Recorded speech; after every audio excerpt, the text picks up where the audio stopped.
Hello students, welcome to PW only IAS. मैं आपका mentor Siddharth. आज एक बहुत ही इंपॉर्टेंट टॉपिक डिस्कस करूंगा। ये टॉपिक है केस स्टडीज। यस, एथिक्स के पेपर 4 की केस स्टडीज आपको पता है बहुत ही ज्यादा इंपॉर्टेंट है। जनरली हर साल 6 क्वेश्चंस, 6 केस स्टडीज आपसे पूछी जाती हैं and they carry lot of marks. ये 120 नंबर की केस स्टडीज, 20 नंबर की केस स्टडी आती है और इस जनरली स्टूडेंट्स इसको इग्नोर कर देते हैं। आप मेंस एग्जामिनेशन लिखने जा रहे हैं तब भी ये सेशन आपको हेल्प करेगा एंड इवन आप नेक्स्ट ईयर के लिए भी अगर प्रिपेयर कर रहे हैं तो केस स्टडीज कैसे लिखी जाती हैं, क्या बेसिक थीम है, क्यों केस स्टडीज इनकॉर्पोरेट करी गई हैं इस सब्जेक्ट में, ये सब हम डिस्कस करेंगे। इनफैक्ट मैं कोशिश करूंगा आपको टाइप्स ऑफ केस स्टडीज भी डिटेल में बताऊं विद एग्जांपल्स। चलिए शुरू करते हैं इस सेशन को। स्टूडेंट, सबसे पहले तो मैं आपको यह बता दूं कि ये केस स्टडीज बेसिकली होती क्या है। जिन्हें नहीं पता, एक छोटी सी स्टोरी सी आएगी, उस स्टोरी में आपको रियलिस्टिक कॉम्प्लेक्स एक सी सिचुएशन दी जाएगी जिसमें कोई एक सेंट्रल डिसीजन या एक सेंट्रल थीम होगा। इस सेंट्रल थीम के अराउंड आपको बहुत सारी पॉसिबल फैक्ट्स के साथ साथ आउटकम्स निकालने होंगे और फिर अपना जो भी आउटकम आपको लगता है मोस्ट सुटेबल है ये आपको बताना होगा। तो ये होती है case study. In case studies में कॉन्फ्लिक्ट्स इन्वॉल्व होते हैं, इमोशंस भी हो सकते हैं। इन केस स्टडीज में अलग अलग तरीके के डायलेमास होते हैं और जो भी आप सेक्शन ए में एथिक्स के पेपर में पढ़ते हैं उसे आप यहां अप्लाई करते हैं, इसे सॉल्व करते हैं और अपने जो यहां पर आपका डिसीजन है उसको बताते हैं। तो ये पूरा केस स्टडीज जो बेसिकली जिन स्टूडेंट्स को नहीं पता मैंने एक लाइन में बता दी है, इसका डिस्कशन हम शुरू करेंगे। लेकिन एक बहुत ही इंपॉर्टेंट आपको मैं बात बताना चाहता हूं। पीडब्ल्यू ओनली आईएएस बहुत ही इंपॉर्टेंट इनिशिएटिव लेकर के आया है आप सभी स्टूडेंट्स के लिए जो प्रीलिम्स क्वालिफाई कर चुके हैं और इस साल 2023 में मेंस एग्जामिनेशन लिखने जा रहे हैं। स्टूडेंट्स, आपके लिए फ्री एसे और एथिक्स का इवैल्यूएशन बेस्ड एक टेस्ट होगा जो हम फ्री ऑफ कॉस्ट ये टेस्ट कंडक्ट कर रहे हैं आपके लिए। 3 जुलाई को आपका टेस्ट होगा ये पर्टिकुलर एसे के लिए। देखिए टाइम है इसका सुबह 10 बजे का। आप आइए, आप सुबह 10 बजे एग्जाम दीजिए। शाम को 3 जुलाई को शाम को आपका एक डिस्कशन होगा जो लाइव डिस्कशन होगा 6 बजे के करीब। अगले दिन 4 जुलाई को आपकी लाइव कॉपी जो भी एक्सपर्ट फैकल्टीज हैं वो क्या करेंगे, इसको इवैल्यूएट करेंगे। 5 जनवरी को मेरे सब्जेक्ट का एग्जाम है, यहां पर जो हमने टेस्ट रखा है फ्री ऑफ कॉस्ट इनिशिएटिव है ये। 5 जुलाई को आप सुबह 10 बजे एथिक्स का पेपर दीजिए। 5 जुलाई की शाम को 6 बजे मैं इसका पूरा डिटेल एनालिसिस करूंगा पेपर का और अगले दिन 6 जुलाई को आपके साथ मैं आपकी कॉपी को इवैल्यूएट भी करूंगा कि आपने क्या क्या चीजें हैं जो लिख सकते हैं, क्या क्या आपकी मिस्टेक्स हैं। इसके लिए इस नंबर पर आप जल्दी से रजिस्टर कर दीजिए। रजिस्टर करने के बाद जो भी आपकी बाकी क्वेरीज हैं उसको आप यहां पर एड्रेस कर सकते हैं, पूछ सकते हैं। ठीक है, तो 3 जुलाई को एसए का पेपर, 5 जुलाई को एथिक्स का टेस्ट। चलिए स्टूडेंट, जल्दी से शुरू करते हैं अपने सेशन को। केस स्टडीज एक्चुअली में एथिक्स के पेपर में पूछी ही क्यों जा रही हैं, ये चीज जनरली स्टूडेंट्स पूछते ही नहीं, अपने आप से जानना भी नहीं चाहते और सीधे केस स्टडीज की तैयारी शुरू कर देते हैं।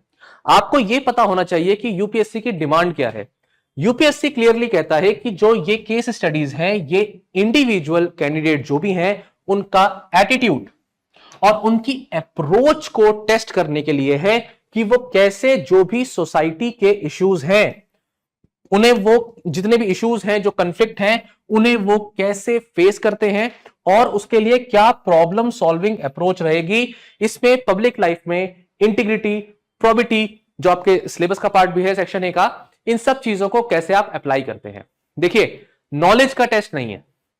नॉलेज आपने गेन कर ली है जीएस पेपर 1 2 3 में। इनफैक्ट सेक्शन ए जो है पेपर 4 का, उसमें भी आप बहुत सी चीजें लिखेंगे, कोट करेंगे। लेकिन केस स्टडीज में सिर्फ नॉलेज का गेम नहीं है। केस स्टडीज एक्चुअली आपको अच्छे से इवैल्यूएट करने का एक तरीका है कि आप एक्चुअल रियल सिचुएशन में सिमुलेट जब करते हैं तब आप कैसे डिसीजंस लेंगे।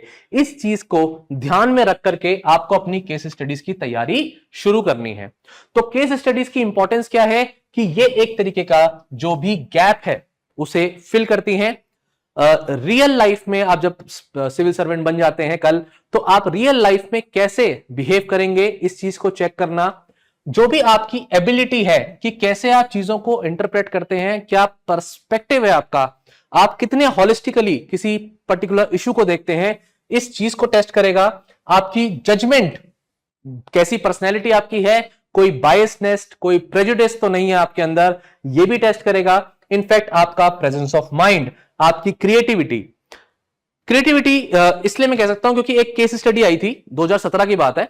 उस केस स्टडी में क्लियरली पूछा गया था कि भाई एक्सीडेंट हो गया है, आप यूपीएससी के एस्पिरेंट हैं और इंटरव्यू देने जा रहे हैं, मतलब आपकी ही सिचुएशन पर उसने केस स्टडी बनाई थी और ये पूछा था कि एक्सीडेंट हो गया है, आपको दिखता है सामने एक्सीडेंट हुआ है, तो अब आप मदद करेंगे या फिर आप अपने इंटरव्यू देने जाएंगे? क्योंकि अगर आप इंटरव्यू के लिए लेट हो गए तो डेफिनेटली आपका लॉस होगा। वहीं अगर आप मदद नहीं करते हैं तो आप जानते हैं आपके रिलेटिव हैं या इस तरह की कुछ चीजें लिखी थी, आप बाई स्टैंडर की तरह रहेंगे या फिर निकल जाएंगे अपने काम के लिए या इग्नोर करेंगे, या फिर आप क्या डिसीजन लेते हैं? तो वहां पर क्रिएटिविटी का रोल आता है कि भाई मैं लोगों को परसुएड करूंगा, आसपास जो है मैं कोशिश करूंगा मेरे रास्ते में ही, जहां जिस तरफ मैं जा रहा हूं इंटरव्यू देने, वहीं कोई डिस्पेंसरी या हॉस्पिटल तो नहीं पड़ता। ऐसी चीजें भी आपसे मतलब एक्सपेक्टेड होंगी कि आप वो लिखें। खैर अभी हम डिटेल में डिस्कस करेंगे केस स्टडीज को। इमोशनल इंटेलिजेंस कितनी है आपके अंदर, आप इमोशंस को कैसे हैंडल करते हैं, वहीं आपके सोशल इश्यूज को लेकर के अवेयरनेस कैसी है, डिसीजन मेकिंग करते हुए आप अपने जो भी इश्यूज हैं, डायलेमास हैं और मॉरल वैल्यूज हैं, उनको कैसे एनालाइज करते हैं। और ये सब बातें ही नहीं करनी, इसको आपको पेन डाउन करना है, मतलब आपकी प्रेजेंटेशन भी बहुत ही इंपॉर्टेंट रोल प्ले करेगी। तो ये आज का सेशन बहुत ज्यादा इंपॉर्टेंट होने वाला है स्टूडेंट्स। ये सारी बातें अगर आपके दिमाग में नहीं है और आप केस स्टडी शुरू कर रहे हो तो मतलब आप गड़बड़ कर रहे हो। इन चीजों को ध्यान में रखते हुए एंड प्लस मोर इंपॉर्टेंटली आपकी लीडरशिप स्किल कैसी है, इन सब चीजों को ध्यान में रखते हुए आपको केस स्टडीज को अप्रोच करना है। अब अगर मैं आपसे पूछता हूं कि भाई एक अच्छे आंसर की क्वालिटीज क्या क्या है, तो अच्छे आंसर की, अच्छे केस स्टडी की क्वालिटी यह है कि उसके अंदर फ्लेक्सिबिलिटी होनी चाहिए। मतलब आपका दोस्त है, ये दोस्त आपका चड्डी बड्डी बिल्कुल बचपन का यार है, लेकिन अब एग्जाम में आप देखते हो अपने दोस्त को कि भाई वो चीटिंग कर रहा था। अब अगर अपने दोस्त को आप देखते हो चीटिंग कर रहा है तो आप इसमें क्या करोगे? टीचर को कंप्लेंट कर दोगे या फिर आप जो है अपने दोस्त को बचाओगे, प्रोटेक्ट करोगे कि चल भाई मेरा दोस्त है मैं करने दूंगा? ऐसी चीजें ये बताती हैं कि आपके आंसर में फ्लेक्सिबिलिटी है या नहीं है। ऐसी सिचुएशन में फ्लेक्सिबिलिटी होनी बहुत जरूरी है। मेरा दोस्त है इसलिए बचाऊंगा ही बचाऊंगा, मेरा दोस्त है इसलिए तो क्या हो गया, मैं तो उसको पकड़वा दूंगा। फ्लेक्सिबिलिटी ये कहती है कि मतलब मैं जब फ्लेक्सिबिलिटी वर्ड यूज कर रहा हूं तो मैं ये कहना चाहता हूं कि हो सकता है इसमें एक सिचुएशन ये भी हो, आप ये भी डिसीजन ले सकें कि भाई मैं अपने दोस्त को आज तो नहीं रोकूंगा क्योंकि एग्जामिनेशन ऐसा चल रहा है कि मैं, हो सकता है कि भाई ये फाइनल ईयर एग्जामिनेशन हो, आज मैंने अपने दोस्त को यहां पे पकड़वा दिया तो उसके 1 साल 2 साल खराब हो जाए, तो आज हो सकता है मैं उसे ना रोकूं, लेकिन जब वो एग्जाम देकर के बाहर निकले तो मैं उसे बोलूं कि भाई नेक्स्ट टाइम अगर ऐसा होता है तो मैं बिल्कुल आपको सपोर्ट नहीं करूंगा, आप मेरे फ्रेंड थे इसलिए मैंने एक बार तो सपोर्ट कर दिया, but I will not do it again. ये भी एक ऑप्शन हो सकता है, लेकिन सही गलत की बात नहीं हो रही है यहां पर। आप ऑप्शन क्या चूज करेंगे वो आपका ओपिनियन है, मैं बस ये बता रहा हूं कि ऑप्शन है, आप इस फ्लेक्सिबिलिटी के साथ बैठे, आप रिजिड ना हो। तो अच्छे आंसर की जो खास बात है वो ये है कि आप कितने ऑप्शंस इवैल्यूएट कर पा रहे हैं। दूसरे अच्छे आंसर की खास बात होती है कि आंसर में ऑब्जेक्टिविटी, प्रॉब्लम सॉल्विंग अप्रोच दिखनी चाहिए। मतलब जैसे देखिए कि अगर कोई केस आता है, कोई केस स्टडी आती है करप्शन को लेकर के, अब अगर करप्शन को लेकर के कोई केस स्टडी है और आप उसमें लिख रहे हो कि मैं होने दूंगा, कोई बात नहीं चलता है, बाकी भी तो कर रहे हैं मेरे डिपार्टमेंट में, तो वहां पर क्या है कि ये ऐसी केस स्टडी हो जाएगी, ऐसा टॉपिक हो जाएगा जहां पर क्लियर स्टैंड लेना जरूरी है और आप वहां पर ऑब्जेक्टिव रहेंगे कि मैं करप्शन के अगेंस्ट हूं। क्योंकि करप्शन एक ऐसा इशू है जो फ्यूचर में मतलब आपको भी एनालाइज किया जा रहा है कि आपकी इंटीग्रिटी कितनी है, मतलब आप भी करप्ट हो जाएंगे क्या कल आगे ऑफिसर बनकर के। तो हमें यहां पर स्टैंड लेना है कि नहीं, हम करप्शन को सपोर्ट नहीं करते। तो ऑब्जेक्टिविटी मतलब ये या ये, ऐसी अप्रोच होनी चाहिए सब आंसर्स में। करप्शन वाले केस में तो क्लियरली लग रही है, लेकिन सब आंसर्स में हम डायरेक्टली ऑब्जेक्टिव हो जाए, कभी कभी नहीं हो पाता, बीच का रास्ता भी लेना पड़ता है, लेकिन होना अगर किसी केस स्टडी में बनता है तो आपको इस तरीके की अप्रोच होनी चाहिए। ठीक है, मैं इसका एग्जांपल देता हूं एक क्राइम इन्वेस्टिगेशन सीन का। मतलब जब हम बोलते हैं ऑब्जेक्टिव अप्रोच, तो इसमें आप देखिए एक इंस्पेक्टर जब किसी क्रिमिनल सीन को इन्वेस्टिगेट करता है तो वो एक प्रोसेस को फॉलो करता है। इस प्रोसेस की जो जैसे ये एक प्रोसेस को फॉलो कर रहा है, आपको भी एग्जामिनेशन में अपने केस स्टडी में एक प्रोसेस है जिसको फॉलो करना है। मतलब आप पहले देखेंगे कि आसपास कुछ फॉरेंसिक एलिमेंट तो नहीं है, बॉडी की ऊपर कोई जो है चोट के निशान तो नहीं है, मतलब जो भी एक इस तरीके से क्राइम सीन पर इन्वेस्टिगेशन होती है बिल्कुल वैसे ही।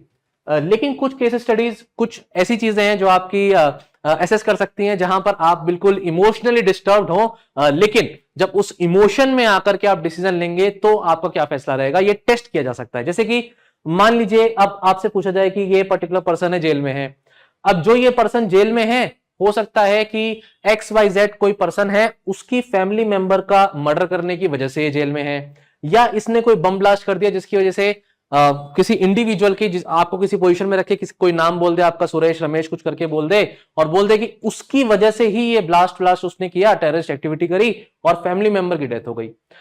अब या चोरी करके भागा या जो भी है, मतलब कुछ भी केस हो सकता है। अब ऐसे में अगर ये थीफ है, ये चोर है, ये टेररिस्ट है, जेल में है और मर्सी पिटिशन मांग रहा है और आपके हाथ में ये मतलब एक आपका लॉस हुआ था, आपकी टेस्टिमनी की वजह से ये आज जेल में है, तो आपसे ये पूछा जाता है कि क्या आप इसे माफ करते हैं नहीं करते। अगर आप एक बार रिटर्न फॉर्म में दे देते हैं कि हाँ ठीक है, इसको इसकी मर्सी पिटिशन को हम जो है अलाउ करते हैं कि कोई बात नहीं मैं इसे माफ करता हूं, तो हो सकता है ये रिहा हो जाए। क्वेश्चन में और ट्विस्ट आ जाएगा, क्वेश्चन में आपसे बोलेगा कि भाई ये आदमी कैंसर से मर रहा है। अब ये आदमी कैंसर से मर रहा है तो इसकी जिंदगी 6 महीने की बची है, इसके लाइफ इंप्रिजनमेंट का सवाल था, 6 साल 8 साल की ये जो है सजा काट चुका है। अब आप बताओ, अब तो मर्सी पिटिशन आप इसकी साइन कर ही दोगे। तो देखिए स्टूडेंट्स, इसमें मैं तो सिर्फ आपको फंसा सकता हूं, मतलब एक के बाद एक यूपीएससी भी ऐसी करेगा, वो कंडीशंस और फैक्ट्स लगाता चला जाएगा और आपको फंसा देगा। लेकिन देखिए कि ऑप्शंस क्या क्या हो सकते हैं, मतलब आप इसकी मर्सी पिटिशन पे साइन कर देंगे या आप इसको नहीं साइन करेंगे। फ्लेक्सिबिलिटी वाला पॉइंट फिर यहां पे आ जाता है, मतलब एक पॉइंट ये भी हो सकता है, इसके आर्ग्यूमेंट्स भी देने होंगे, मतलब आपको ऐसा नहीं है कि आप इसको छोड़ देंगे कि हाँ भाई ऐसा कर दो खत्म। आर्ग्यूमेंट्स देने होंगे कि भाई ये तो पहले ही मर रहा है तो इसके अपने लास्ट के डेज फैमिली के साथ एंजॉय करने चाहिए, एक पॉइंट ये निकल के आता है। दूसरा पॉइंट ये भी निकल के आता है कि भाई इसको अगर मैंने आज अलाउ कर दिया तो ये तो वैसे ही मरने वाला है, कल ये जाकर के और कोई बड़ी चोरी ना कर दे और कोई बड़ा टेररिस्ट एक्टिविटी ना कर दे, we can not allow this person. तो आपका यहां पर क्या आता है, अप्रोच सॉल्व करने की केस को क्या है, डिसीजन कुछ भी हो, अप्रोच क्या है, सिस्टमैटिक है या नहीं है, इस चीज का हमें ध्यान रखना है। स्टूडेंट्स एक इसमें आता है कि प्रैक्टिकल अप्रोच क्या है, मतलब रैगिंग का इशू चल रहा है, तो रैगिंग के इशू में जो भी आपके जो प्रैक्टिकल अप्रोच है वो यही कहती है कि रैगिंग अलाउ नहीं करनी है, रैगिंग को बैन करना है। ये एक एग्जांपल है। तो प्रैक्टिकल अप्रोच ये कहती है कि भाई उसके बाद भी रैगिंग हो रही है तो पनिशमेंट देनी चाहिए, रूल्स स्ट्रिक्ट बनाने चाहिए। Short term goals and long term goals क्या रहेंगे कि आप एंटी रैगिंग अप्रोच की तरफ कॉलेज में जाएं। अब डिग्री कॉलेज के प्रिंसिपल हैं, ऐसी सिचुएशन आपके सामने आ रही है तो आपकी अप्रोच क्या होगी, तो डेफिनेटली जो इंसिडेंट हुआ है उस पर फोकस करना है, प्लस लॉन्ग टर्म के लिए आपके सॉल्यूशंस क्या रहेंगे, ऐसा अगर अप्रोच आपकी है और प्रैक्टिकल है, बिल्कुल प्रैक्टिकल है, क्योंकि जो बच्चे रैगिंग कर रहे हैं रैगिंग का जो मैग्नीट्यूड कितना है, कितना नुकसान हुआ है उससे, इस पर भी आपको डिसीजन लेना पड़ सकता है। तो वो प्रैक्टिकल अप्रोच जो आपकी रहेगी ये भी एनालाइज होगी और ये एक अच्छे आंसर की निशानी है। शॉर्ट में बताऊंगा जल्दी से, एथिकल कंसिडरेशंस पर आपको फोकस करना है। एथिकल कंसिडरेशन का मतलब क्या हो गया, देखिए जब भी डेमोक्रेसी की बात आती है और इंडिया जब लार्जेस्ट डेमोक्रेसी है तो हमसे एक्सपेक्टेड है कि हम डेमोक्रेसी का सपोर्ट करें, हम ऐसा नहीं हो सकता किसी और आइडियोलॉजी का सपोर्ट करें। तो यहां पर भाई एथिकल कंसिडरेशन यही है कि हमें डेमोक्रेसी को अप्रोच करना है, डेमोक्रेसी के रिस्पेक्ट में प्रो डेमोक्रेसी ही अपना स्टैंड रखना है, या फिर वुमेन के रिस्पेक्ट में सॉलिडेरिटी हमें शो करनी ही है। ये चीजें इंपॉर्टेंट है, लेकिन हमेशा नहीं, ये केस टू केस वेरी करेगा। अगर केस में ये बोला जाता है कि ये वुमेन कोई पर्टिकुलर वुमेन है और वो वुमेन जानबूझ करके झूठा सेक्सुअल हैरेसमेंट का केस लगा रही है, तब in that case definitely you will not take that stand.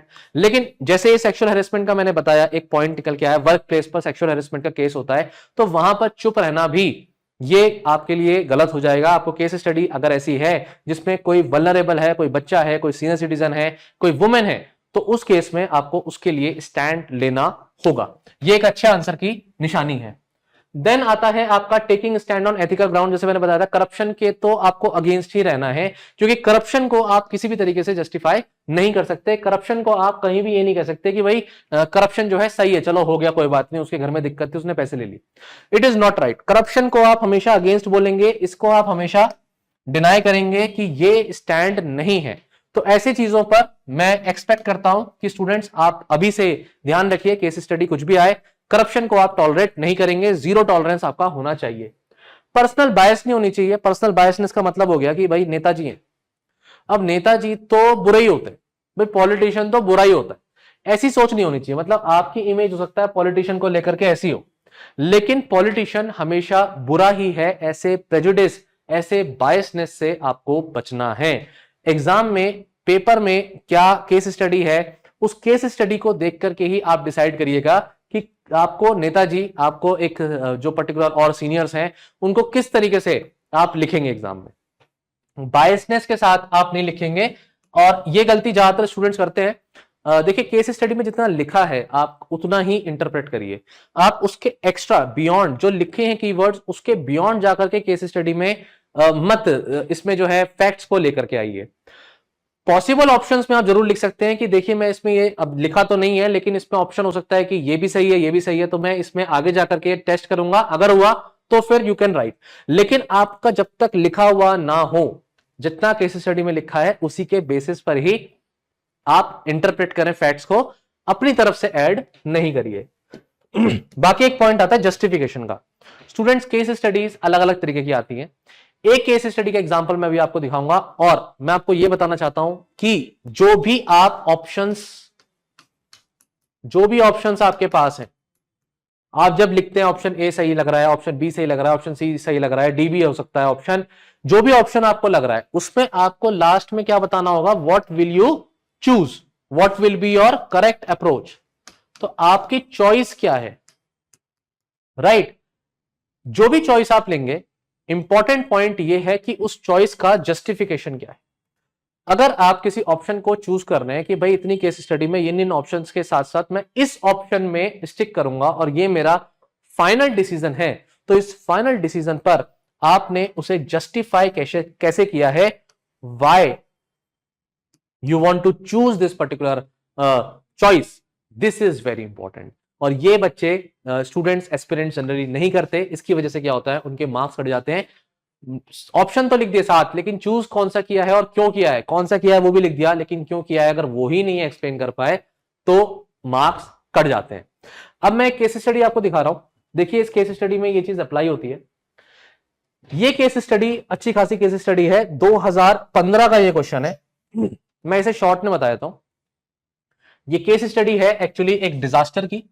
तो डिजास्टर प्रोन स्टेट में लैंडस्लाइड वगैरह हो रहे हैं, और इन्होंने ये लिख दिया है कि ये एक ऐसा चीज है जो फ्लड्स, अर्थक्वेक ये होते हैं।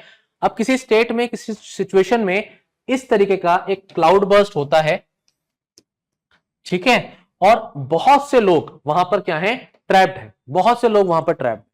अब इस केस में मेजर इंफ्रास्ट्रक्चर जैसे road, bridge, power generating units, ये सब बहुत बुरी तरीके से डैमेज हो चुके हैं, लोग वहां पर ट्रैप्ड हैं।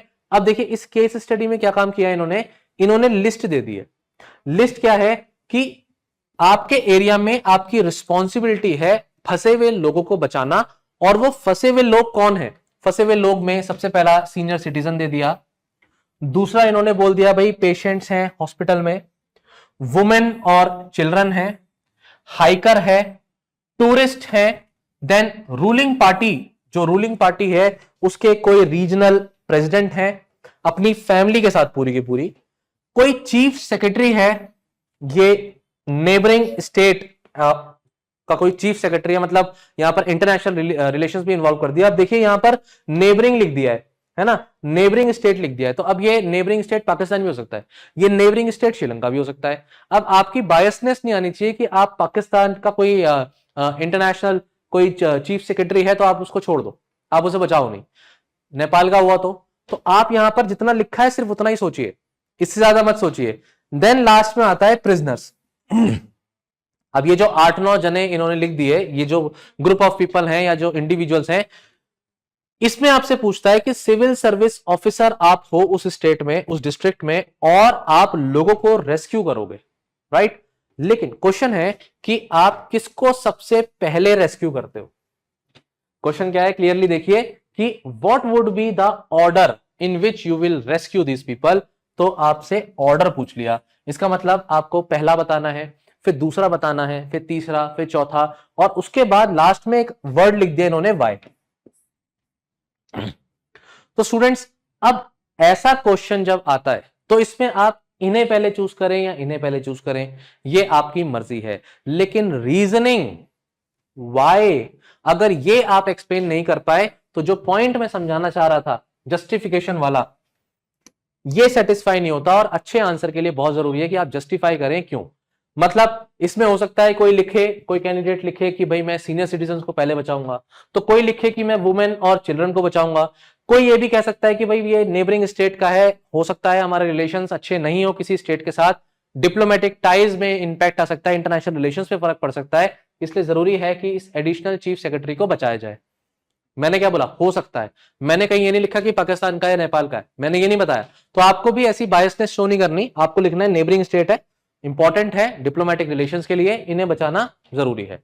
क्योंकि ये हमारे नेशन की जो है प्राइड पे भी बात आ जाती है कि कल अगर इनके साथ कोई हादसा हो गया तो ये इंटरनेशनल न्यूज बन जाएगी और फिर इंडिया उस पर जो है सफर करेगा। इन सब चीजों में आपका रीजनिंग, आपका जस्टिफिकेशन इंपॉर्टेंट है। और लास्ट पॉइंट आता है भाई, कोई हो सकता है सबसे पहले लिखे कि भाई मैं जो जेल में लोग हैं उन्हीं को बचाऊंगा, क्योंकि बाकी लोग तो अपने आप को फिर भी सेव कर सकते हैं, लेकिन ये लोग तो कन्फाइंड हैं वॉल्स के अंदर, सलाखों के पीछे हैं, ये अपने आप को खुद ही नहीं बचा सकते, तो मेरी रिस्पॉन्सिबिलिटी सबसे पहले इनको बचाऊं। या कोई लिखेगा कि भाई मैं हॉस्पिटल में जो पेशेंट है उन्हें बचाऊं क्योंकि वो अपनी मदद खुद नहीं कर सकते। जो भी आप लिखो आपकी मर्जी है, मेरा पॉइंट बस ये है कि जस्टिफाई कर देना भैया कि आपने उन्हें पहले क्यों बचाया और जिसे लास्ट में बचाया उसे लास्ट में क्यों बचाया। मतलब हो सकता है ना किसी हाइकर को आप सबसे लास्ट में बचाए, हाइकर है ऑलरेडी, वो हाइकिंग करता है, उसको हार्श एनवायरनमेंट में रहने की आदत होगी और उसके पास इक्विपमेंट्स भी होंगे सर्वाइवल के लिए, हो सकता है एक्स्ट्रा खाना भी हो, लेकिन हो सकता है, श्योर नहीं रहोगे आप बोलोगे ये मेरी रीजनिंग है कि हो सकता है और इसलिए मैं उसको लास्ट में बचा रहा हूं। तो ये एक तरीके की केस स्टडी है, ऐसी केस स्टडीज जनरली आ जाती हैं एग्जाम में, बी प्रिपेयर्ड। यहां पर आपका डायरेक्ट सीधा सीधा आंसर होगा कि किस ऑर्डर में आप बचाओगे और रीजनिंग क्यों। तो यहां जो है, जो आप मिथ लेकर के बैठे हो कि पहले मैं ये लिखूंगा, पहले मैं वो लिखूंगा, मुझे किसी ने ये बता दिया, किसी ने वो बता दिया, नहीं, सीधा क्वेश्चन है, सीधा आंसर है। ऐसी केस स्टडीज आती हैं तो आप जो है ऐसी केस स्टडीज को, इस टाइप ऑफ केस स्टडीज में जस्टिफिकेशन के रोल को सबसे ज्यादा इंपॉर्टेंस दीजिए। अब स्टूडेंट्स डिस्कस करेंगे कि डिफरेंट एथिकल अप्रोचेस क्या होती हैं केस स्टडीज को सॉल्व करने के लिए। अब इसमें सबसे पहली है यूटिलिटेरियन अप्रोच। देखिए अप्रोच आप सेक्शन ए में भी अपने सिलेबस में पढ़ेंगे, मैं डिटेल में पढ़ा नहीं रहा हूं, मैं बस ये बता रहा हूं जो आपने पढ़ाई करी है, जो भी फिलोसफर्स को पढ़ा है, कैसे आप उन्हें यूज करते हैं अपने आंसर के जस्टिफिकेशन में। मतलब आप कहते हैं कि केस स्टडी में मुझे क्लियरली दिख रहा है कि मैक्सिमम लोगों का बेनिफिट हो सकता है और जहां मैक्सिमम लोगों का बेनिफिट है इसलिए मैंने ये डिसीजन लिया है। तो कोई भी डिसीजन जब आप लेते हैं तो उस डिसीजन को सपोर्ट करते हैं थ्योरी के साथ, और उसमें जो अप्रोच है सबसे पहली यूटिलिटेरियन अप्रोच बोलते हैं उसको, कि आप सबका, जितने भी लोग हैं, मैक्सिमम लोगों का जितनों का फायदा हो सकता है आप उतनों के फायदे की बात सोच रहे हैं। ठीक है, अब जैसे इशू है आफ्स्पा का, तो आर्म्ड फोर्सेस जो स्पेशल पावर एक्ट है, डेफिनेटली उसमें कुछ लोग हैं जिनका नुकसान हुआ है, कभी एलिगेशंस भी लगी हैं आर्मी पर, कुछ जो है ऐसी घटनाएं भी सामने आई हैं जो क्लियरली बोलती हैं कि भाई ह्यूमन राइट्स वायलेशन भी है, ट्रुथ है नहीं है, लेकिन सामने तो आई है ना। तो लेकिन फिर भी ऐसे सिक्योरिटी फोर्सेस को फिर भी लगाए रखने का कारण तो यही है कि लार्जर गुड को देखा जाए, ये देखा जाए कि मैक्सिमम लोगों को इससे बेनिफिट मिले। अब होना चाहिए नहीं होना चाहिए, इस तरीके की मिलिट्री बेस्ड अगर अप्रोच के साथ केस स्टडी आए तो आप इस तरीके के अप्रोच को यूज कर सकते हैं। ठीक है, इसमें जो फिलोसोफर हैं उन्हें हम कहते हैं जेरेमी बेंथम। जेरेमी बेंथम जो है ये क्लियरली इसका सपोर्ट करते हैं कि मैक्सिमम लोगों का गुड जो है उसकी तरफ ही डिसीजन होना चाहिए, वही एथिकल एक्शन है। तो ये क्या कहते हैं कि truth, the set truth is that greatest happiness, जितने मैक्सिमम लोगों को हैप्पीनेस मिल सकती है, ग्रेटेस्ट नंबर जिनको हैप्पीनेस मिल सकती है, यही मेजर करेगा कि सही फैसला हुआ या गलत फैसला हुआ, what is right and what is wrong, ये इस बेसिस पे डिसाइड करो कि मैक्सिमम लोगों को हैप्पीनेस कहां मिलती है।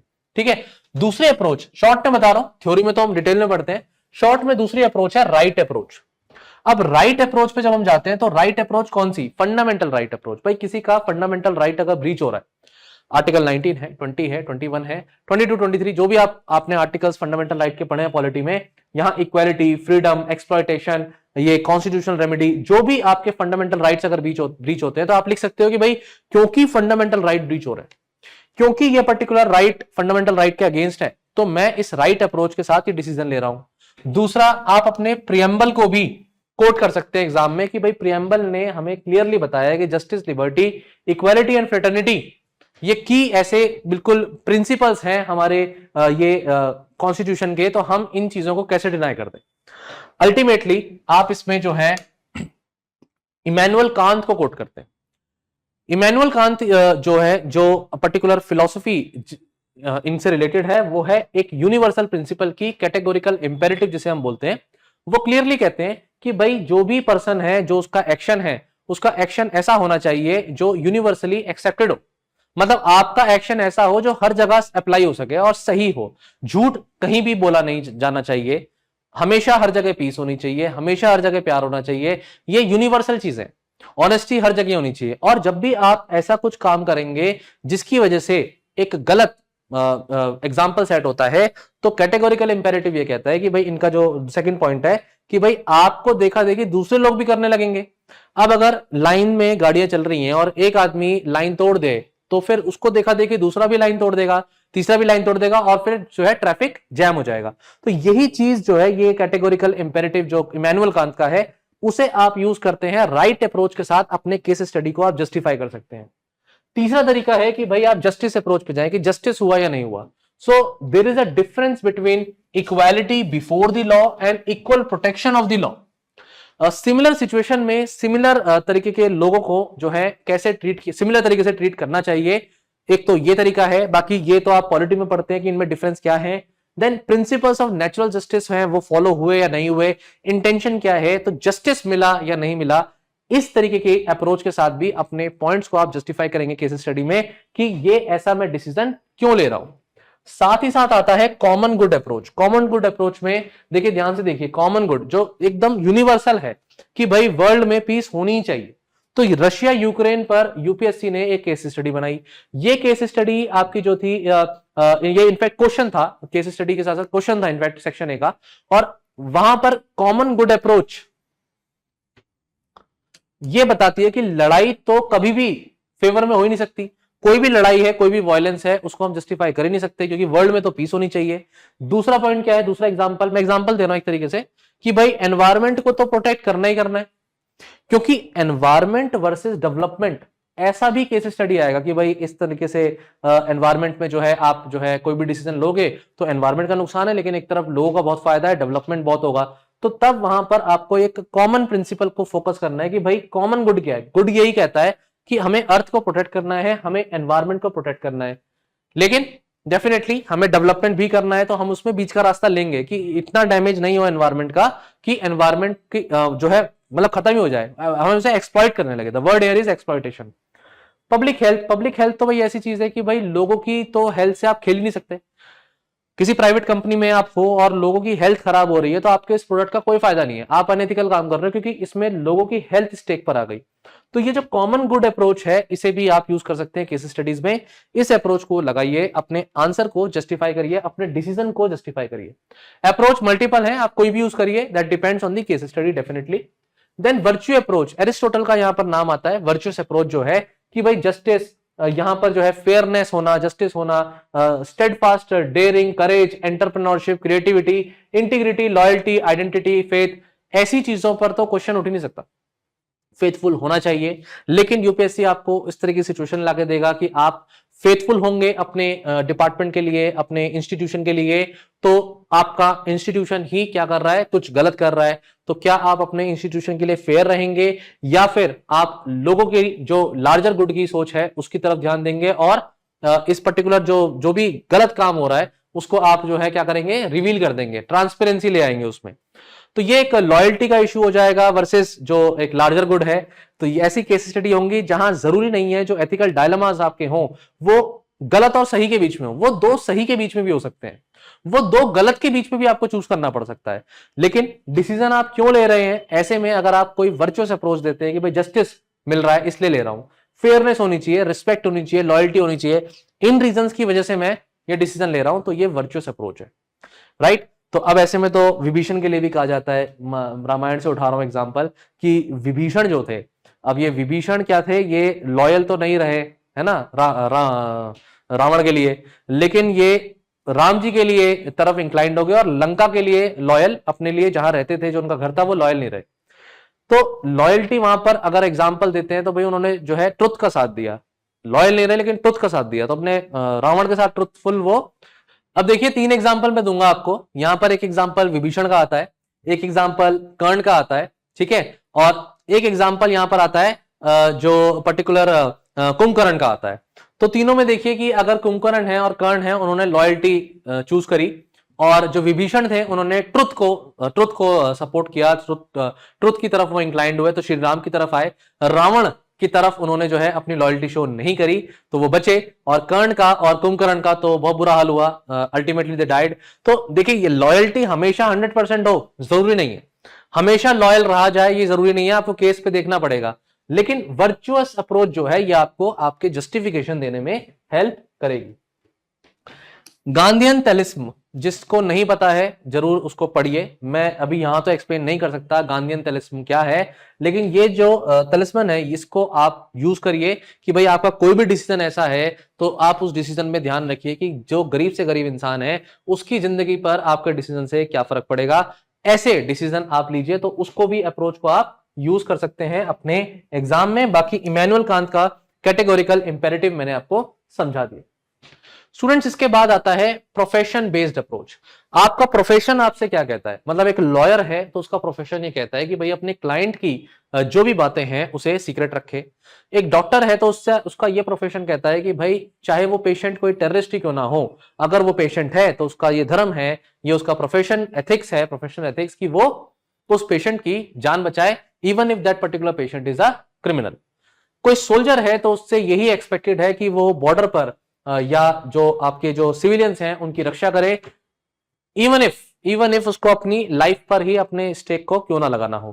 तो ये प्रोफेशन जो बेस्ड अप्रोच है ये भी बहुत काम की है, ये भी बहुत इंपॉर्टेंट है, और कोई भी प्रोफेशन से रिलेटेड क्वेश्चन आता है तो आप इस तरीके के प्रोफेशन बेस्ड अप्रोच को यूज करिए। कुछ केस स्टडीज आपकी नेशनल और इंटरनेशनल रिलेशंस के रिस्पेक्ट में आएगी या इंटरनल सिक्योरिटी के रिस्पेक्ट में आएगी, तो वहां पर नेशनल इंटरेस्ट को प्रायोरिटी देनी है।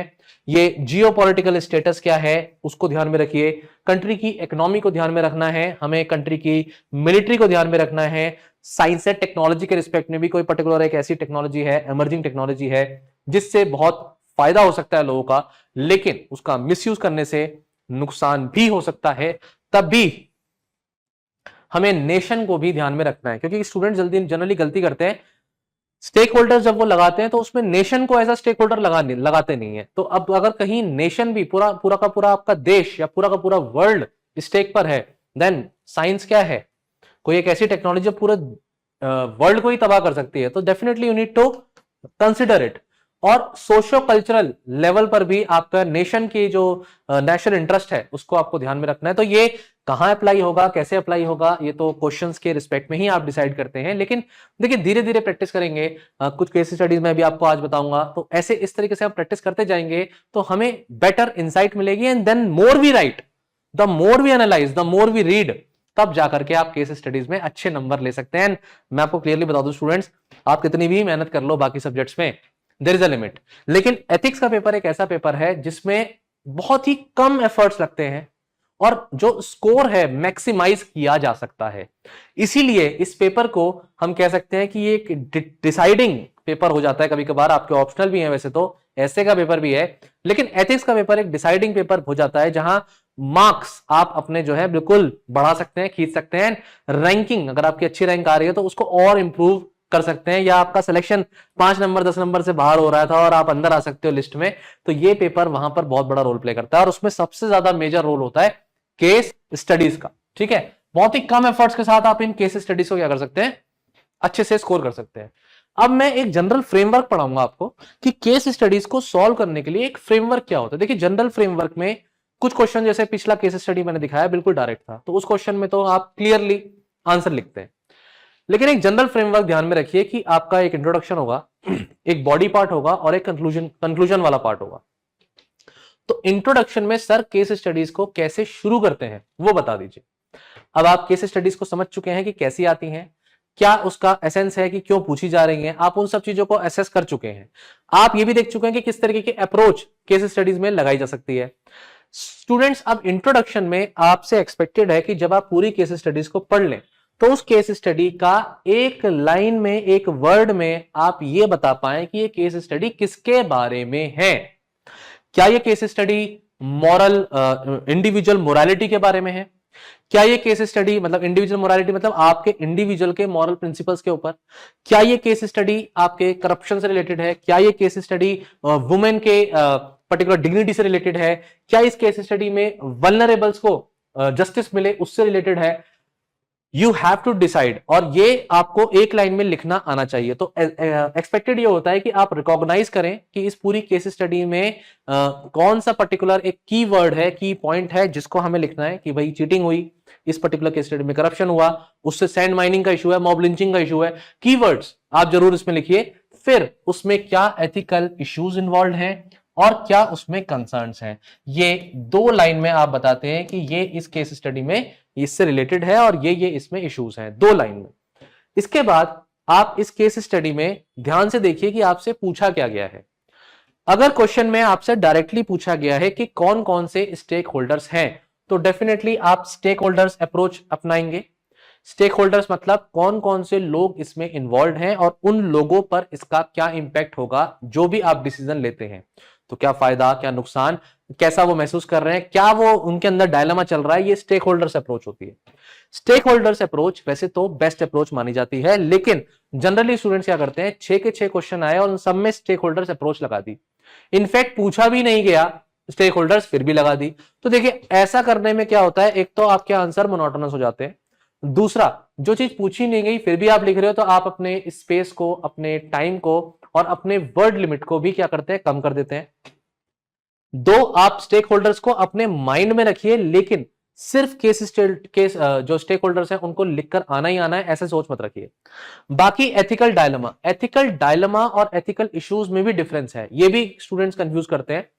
एथिकल इशू हो सकता है कि भाई फेयरनेस है नहीं है, जस्टिस मिला या नहीं, यहां पर ये होना चाहिए था पर नहीं हो रहा। लेकिन जब मैं एथिकल डायलेमा बोलता हूं तो एथिकल डायलेमा का मतलब होता है देयर आर 2 और more options to choose, more options to choose.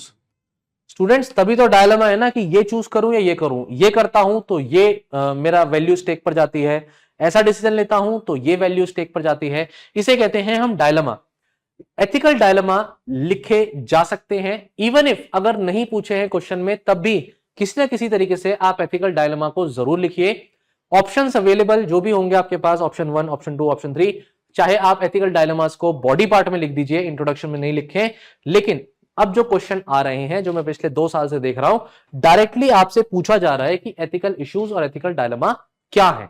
ठीक है, इसके बाद आता है कि क्या सर मैं कोई फैक्ट दे सकता हूं, क्या मैं कॉन्स्टिट्यूशन से उठा करके कोई आर्टिकल कोट कर सकता हूं, क्या मैं किसी जज का कोई जजमेंट कोट कर सकता हूं, लेजिस्लेटिव एक्ट कोट कर सकता हूं।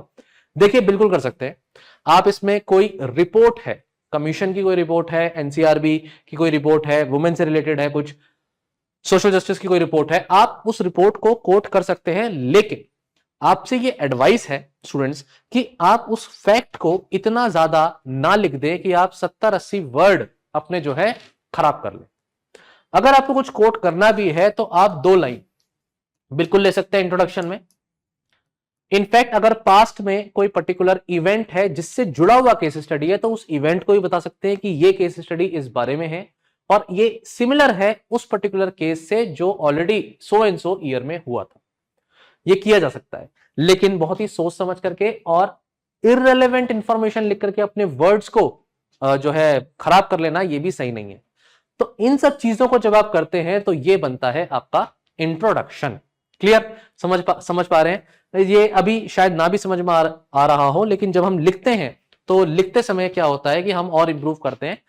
डेफिनेटली अगर आपको थोड़ा सा भी फायदा होगा इस वीडियो से, तो इसके बाद जब आप खुद प्रैक्टिस करेंगे, अलग अलग केस स्टडीज के मॉडल आंसर्स को भी पढ़ते हैं, प्रीवियस ईयर क्वेश्चन को सॉल्व करते हैं, खुद लिखते हैं, फिर चेक कराते हैं, तभी आपकी लर्निंग होती है। This can be done through practice only. दिखने में सुनने में बहुत आसान लगेगा, लेकिन जब प्रैक्टिस करोगे तभी पता चलेगा कितने पानी में हो। जनरल फ्रेमवर्क में इंट्रोडक्शन हो जाता है। अच्छा, इंट्रोडक्शन का एक और तरीका होता है मैं भी बता देता हूं।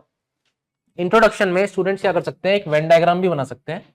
जैसे कि मान लीजिए मैंने एक पर्टिकुलर इस तरीके का एक कंपार्टमेंट बना लिया, इसको मैंने 4 पार्ट में डिवाइड कर दिया।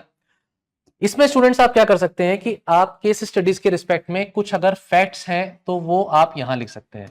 मतलब अभी इशू क्या आ रहा है कि केस स्टडीज बहुत लंबी आ रही है, तो इतनी लंबी केस स्टडीज में कुछ जो की पॉइंट्स हैं उन्हें उठा करके आप यहां लिख सकते हैं। इसके बाद आप यहां पर जो भी स्टेक होल्डर्स हैं उनको लिख सकते हैं, राइट। नाम लिख दीजिए, डिटेल में नहीं चाहिए कि इस केस स्टेक होल्डर का ये प्रॉब्लम है, ये फायदा है, ये नुकसान है, वो मत लिखिए, लेकिन आप कम से कम स्टेक होल्डर्स के नाम तो लिख ही सकते हैं। देन यहां पर आप एथिकल इश्यूज या फिर क्या डायलेमा है, कोई भी 3 या 4 पॉइंट, चार पॉइंट मैक्सिमम आप यहां पर लिखिए कि भाई ये केस स्टडी में इन इन बातों के बीच में कंफ्लिक्ट है, ये इशू है। लास्ट में आप यहां पर इस केस स्टडी का एम क्या है, इस केस स्टडी का ऑब्जेक्टिव क्या है। इस केस स्टडी का एम है कि भाई लोगों को जस्टिस मिले, एक इस केस स्टडी का एम है कि भाई हम जो है राइट डिसीजन लें, हम इस तरीके का डिसीजन लें जहां पर ह्यूमन राइट्स वायलेशन ना हो। ऐसे कुछ जो एम्स हैं, एम ऑब्जेक्टिव हैं इस केस स्टडी के, वो आप जरूर लिखिए कि बच्चों को हमें चाइल्ड लेबर से बचाना है, ये एक एम हो सकता है। हमें जो है एनवायरमेंट पोल्यूशन नहीं करना है, हमें जो है हम मीडिया पर्सन है तो मीडिया पर्सन का ध्यान देने की जरूरत है कि वो फेक न्यूज को प्रमोट नहीं करें। तो एम ऑब्जेक्टिव आपका एक लाइन में यहां लिखा जा सकता है। ये 2 एम ऑब्जेक्टिव भी हो सकते हैं इसके केस स्टडी के, डिपेंड करेगा। जब आप ऐसा कुछ अपने इंट्रोडक्शन में 2 लाइन लिख करके नीचे एक बॉक्स बना देते हैं तो एग्जामिनर को क्लियर हो जाता है कि आप अच्छे से केस स्टडी को समझ गए, क्लियर। लेकिन डेफिनेटली जब आप इतना क्लैरिटी के साथ लिख रहे हैं तो आप कुछ चीजें आप छोड़ दोगे तो एग्जामिनर ये भी समझ जाएगा कि आप बहुत चीजें गड़बड़ भी कर गए हैं। अब आप स्टेक होल्डर में यहाँ 5 स्टेक होल्डर्स आते हैं, आपने 2 ही लिखे हैं, आपको समझ ही नहीं आ रहा है स्टेक होल्डर यहाँ पर क्या है। भाई सोसाइटी भी स्टेक होल्डर हो सकती है, आपका नेशन भी स्टेक होल्डर हो सकता है, एनवायरमेंट पे भी फर्क पड़ रहा है तो वो भी एक स्टेक होल्डर ही है। अब नहीं लिख पा रहे आप तो फिर वो एग्जामिनर को वो भी क्लियर दिखेगा। इस अप्रोच को आप अप्लाई कर सकते हैं, इससे स्पेस बचती है आपकी। लेकिन ये वैसे मैं बेस्ट मानता हूं, लेकिन स्टेक होल्डर अप्रोच में मैं बता देता हूं उसमें भी क्या होता है। स्टेक होल्डर अप्रोच में जनरली स्टूडेंट जो करते हैं वो एक गोला खींचते हैं बीच में, यहां पर आप स्टेक होल्डर्स कर सकते हैं। ये मैक्सिमम स्टूडेंट्स को मैंने देखा है ऐसे करते हुए, गलत नहीं है लेकिन हर आंसर में नहीं करो तो अच्छा है। फिर आप यहां पर 1 2 3 4 5 6 ऐसे करके स्टेक होल्डर्स के नाम लिख देते हैं। अब मान लीजिए यहां पर मैं भी हूं एज अ कोई ऑफिसर, या यहां पर मेरा कोई कलीग है उसका नाम लिख दिया भाई राजेश रमेश जो भी है। यहां पर आप फिर क्या कर सकते हैं स्टूडेंट्स, इसके एक कदम और आगे जाते हैं, वो लाइन खींच करके फिर यहीं पर लिख देते हैं कि क्या एथिकल डायलेमा या इशू है या क्या फायदे नुकसान है उस पर्टिकुलर इंडिविजुअल के, उस स्टेक होल्डर के। Good approach, not a problem. ये अप्रोच हो चाहे आपकी स्टेक होल्डर्स अप्रोच हो, और भी अप्रोच होती है मैं बता दूंगा आपको अभी, ये आप कर सकते हैं। तो एक जनरल फ्रेमवर्क आप सीख पा रहे हैं आई होप। इंट्रोडक्शन के बाद अब आती है बॉडी। तो बॉडी में एक्चुअली स्टूडेंट्स हमें क्या करना है, बॉडी में हमें देखना है कि हमारे पास ऑप्शंस क्या क्या हैं। ये ऑप्शंस आपसे हो सकता है डायरेक्टली पूछे जाएं, ये ऑप्शंस हो सकता है आपसे ना भी पूछे जाएं, लेकिन फिर भी अगर किसी केस को आप सॉल्व करने जा रहे हो तो आप स्टेप्स तो लिखोगे ही। पहला स्टेप ये है, दूसरा स्टेप ये है, तीसरा स्टेप ये है, आपको बताना तो होगा ही, क्लियर। तो ये आपके ऑप्शंस अवेलेबल जो है ये कैसे लिखते हैं, इसमें आप डायरेक्टली लिखिए ऑप्शन अवेलेबल 1 सेमीकोलन लगाइए, ठीक है। जो भी ऑप्शन है जो आप चाहते हो करना उसे एक लाइन में लिखिए, एक लाइन में आप यहां से यहां तक, बिल्कुल सिर्फ एक लाइन में, डिटेल नहीं जाना, पैराग्राफ नहीं लिखना, सिर्फ एक लाइन में। उसके बाद आप उस ऑप्शन के मेरिट और उसके डीमेरिट्स लिखते हैं। अब देखिए स्टूडेंट्स को मैं एडवाइस करूंगा कि जो मेरिट और डीमेरिट लिखते हैं उनको आप पॉइंट्स में लिख दीजिए।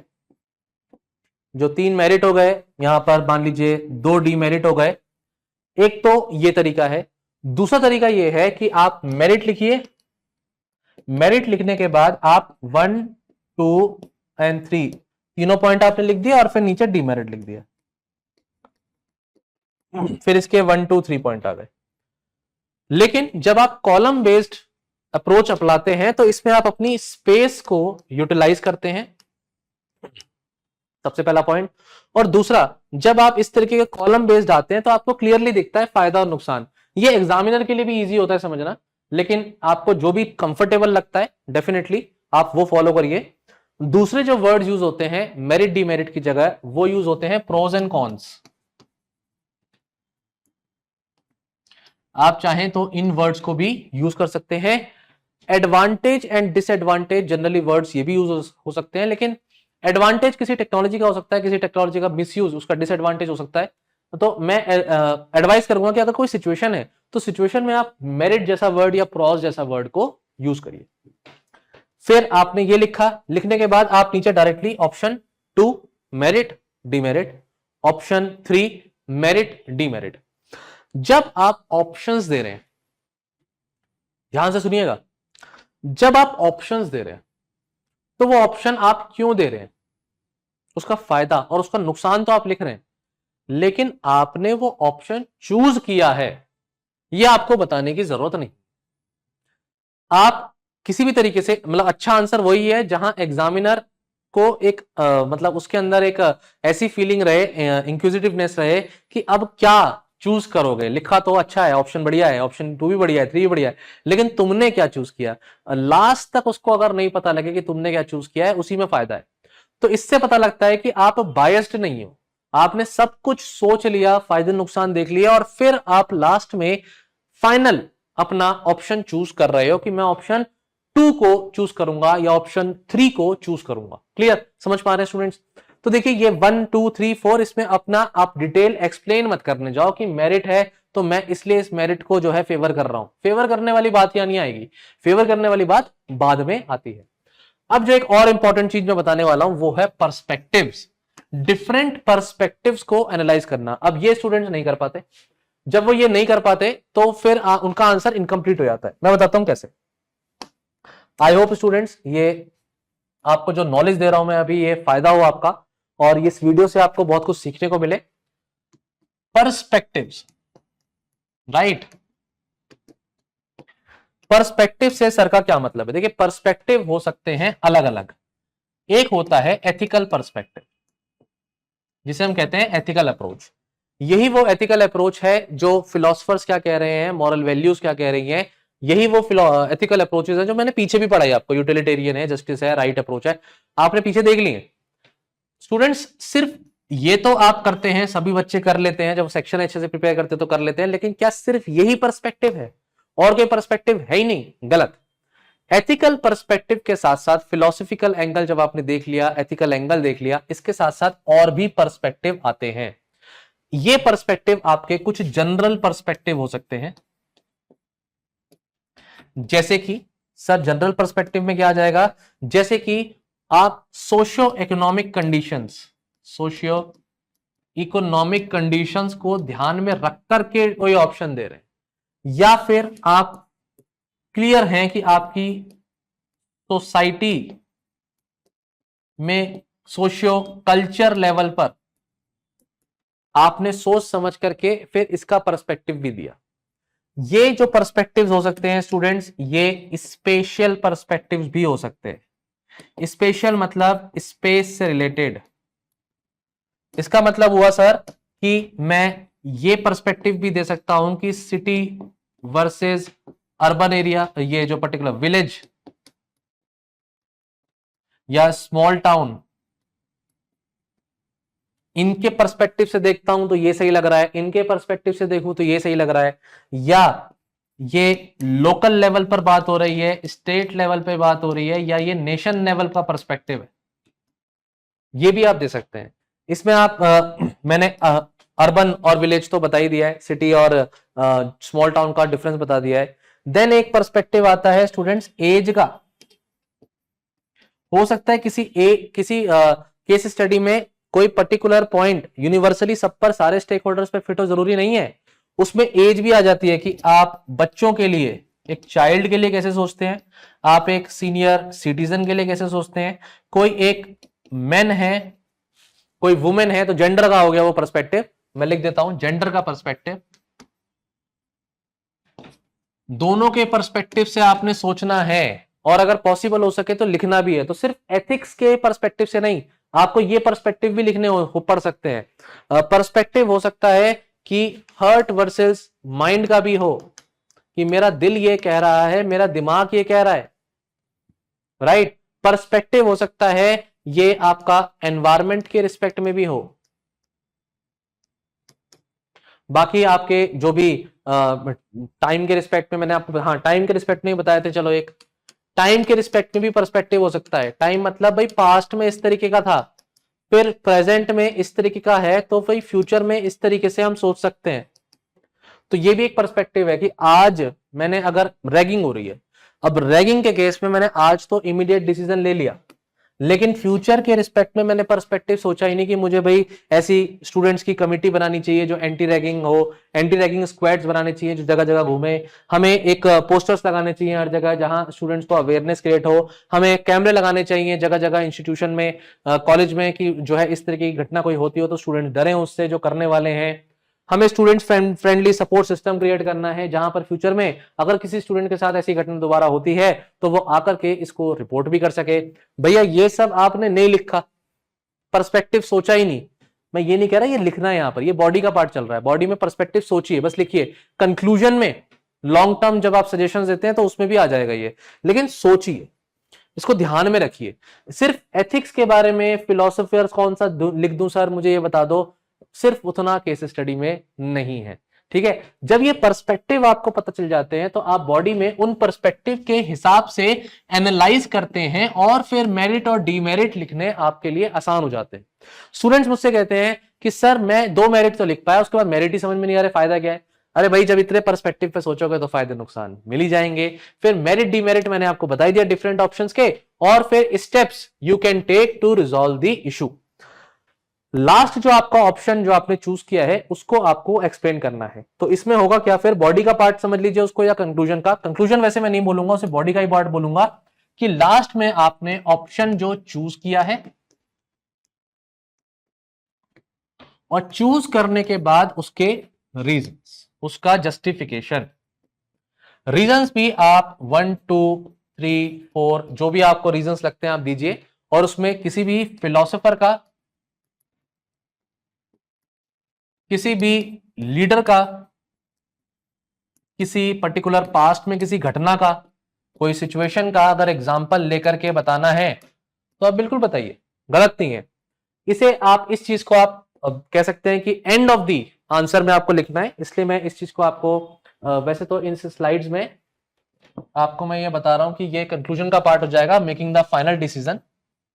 एंड फाइनल डिसीजन में आपको रीजनिंग देनी है, और ये रीजनिंग जो है, रीजनिंग के साथ साथ आपको इसमें इमोशंस का भी ध्यान रखना। मतलब देखिए कि क्या है कि केस स्टडी में एम्पैथी और कंपैशन का भी रोल है, कि आप एम्पैथी आपके अंदर है या नहीं है, आप लोगों की मदद करना चाहते हैं या नहीं चाहते। इसमें अगर आप ऐसा स्टेप ले रहे हैं तो क्या पास्ट में किसी ब्यूरोक्रेट ने ऐसा स्टेप लिया है, आप एग्जांपल दे सकते हैं कि पास्ट में भी ब्यूरोक्रेट ने क्रिएटिव आइडियाज निकाल करके प्रॉब्लम के सॉल्यूशंस निकाले हैं, और मैं भी इसलिए ऐसा करूंगा। अल्टीमेटली आपको लॉजिक भी देना है, लॉजिकल भी होना चाहिए। मतलब ऐसा नहीं कि तुम सिंगम बन गए और तुमने सब सारी प्रॉब्लम सॉल्व कर दी, ये पॉसिबल नहीं है। देखिए ये जो बात मैं आपको पहले समझा रहा था वो यहां पर दोबारा आती है कंक्लूजन में, कि इमीडिएट और लॉन्ग टर्म सॉल्यूशंस अगर आप नहीं देते हैं, मतलब इफ पॉसिबल है, केस स्टडी में अगर पॉसिबिलिटी बनती है और पूछा भी जा सकता है कभी कभी और ना भी पूछा जाए, तो कंक्लूजन में एक छोटा पैराग्राफ आएगा जिसमें आपको ये चीजें लिखनी होंगी कि लॉन्ग टर्म में मैं ऐसा ऐसा और स्टेप्स लूंगा ताकि ये प्रॉब्लम दोबारा जो है खड़ी ना हो, या एटलीस्ट हम इस प्रॉब्लम के इजी सॉल्यूशंस तक पहुंच सके। तो देखिए स्टूडेंट्स, अब आपको बेसिक एक फ्रेमवर्क मिल गया है, बेसिक आइडिया केस स्टडी का आ गया है। अब समय आ गया है कि हम एक केस स्टडी को उठाएं और उसे सॉल्व करें, ठीक है। लेकिन उससे पहले आपको मैं बताना चाहता हूं कि टाइप्स ऑफ केस स्टडीज कौन सी हैं। तो क्वेश्चन आपका आता है टाइप्स ऑफ केस स्टडी, जिसमें एक टाइप की तो मैंने आपको बताई दी, जो डायरेक्ट क्वेश्चन है। भाई डिजास्टर का जो डायरेक्ट क्वेश्चन पीछे था वो तो मैंने बता दिया। तो टाइप ऑफ केस स्टडी में जब एक एग्जांपल मैं आपको पढ़ाऊंगा तो आपको पूरा केस स्टडी सॉल्व करूंगा तो आपको समझ में आएगा कि केस स्टडी कैसे सॉल्व करते हैं। मैं इनफैक्ट आपको यह भी बताऊंगा कि केस स्टडी पढ़ते भी कैसे, ठीक है, बिल्कुल जीरो से। मैं ये मान के चल रहा हूं कि जो स्टूडेंट्स इस वीडियो को देख रहे हैं उन्हें अगर कुछ आता भी है तो भी उन्हें सीखने को मिले, और आपको बिल्कुल कुछ नहीं आता ना, जीरो बिल्कुल एकदम, तब भी आज इस वीडियो को देखने के बाद गारंटीड आप केस स्टडीज को हैंडल करना सीख जाओगे, या कम से कम उसका डर जो आपके अंदर है वो खत्म हो जाएगा।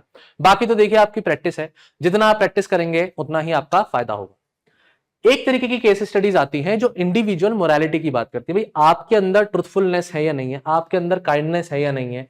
तो ये आपका जो है ना, ये ग्रिड है जिसमें right conduct, manners, awareness, helpfulness, आप पॉजिटिव हो या नहीं हो, या फिर आप ऑनेस्ट हो या नहीं हो, आपके अंदर फॉरगिवनेस वाली फीलिंग है या नहीं है, ऐसी चीजों को टेस्ट करने के लिए, नॉन वायलेंस का पाथ आप चूज करोगे या नहीं करोगे, ऐसी चीजों को टेस्ट करने के लिए केस स्टडीज बनाई जाती है। अब इसका लेते हैं हम एक एग्जांपल। ये केस स्टडी है, जो भी हमने जनरल फ्रेमवर्क पीछे पढ़ा है उस केस स्टडी को मैं पूरा सॉल्व करने की कोशिश करता हूं, ठीक है। मेरी अपनी ओपिनियन होगी, आपके अपने भी इसमें एड ऑन्स हो सकते हैं, तो जो भी आपको लगता है कि इसमें सर ऐड ये भी करो वो भी करो, कमेंट में जरूर बताना। केस स्टडी ये 2021 का आपका पीवाईक्यू है स्टूडेंट्स, और इंडिविजुअल मोरालिटी पर हम ये क्वेश्चन को डिस्कस कर रहे हैं। जल्दी से शॉर्ट में डिस्कस करते हैं, पूरा तो नहीं पढ़ेंगे, मैं आपको बता देता हूं। यू, तो सबसे पहले किसके बारे में बात हो रही है, यू। अगर यू है तो मतलब भाई आपको यहां पर स्टार लगाना है, वहां वहां केस स्टडी को पढ़ते हुए स्टार लगाइए जो जो लोग या जो जो सिचुएशंस आपको लगती हैं कि वो स्टेक होल्डर्स हो सकते हैं।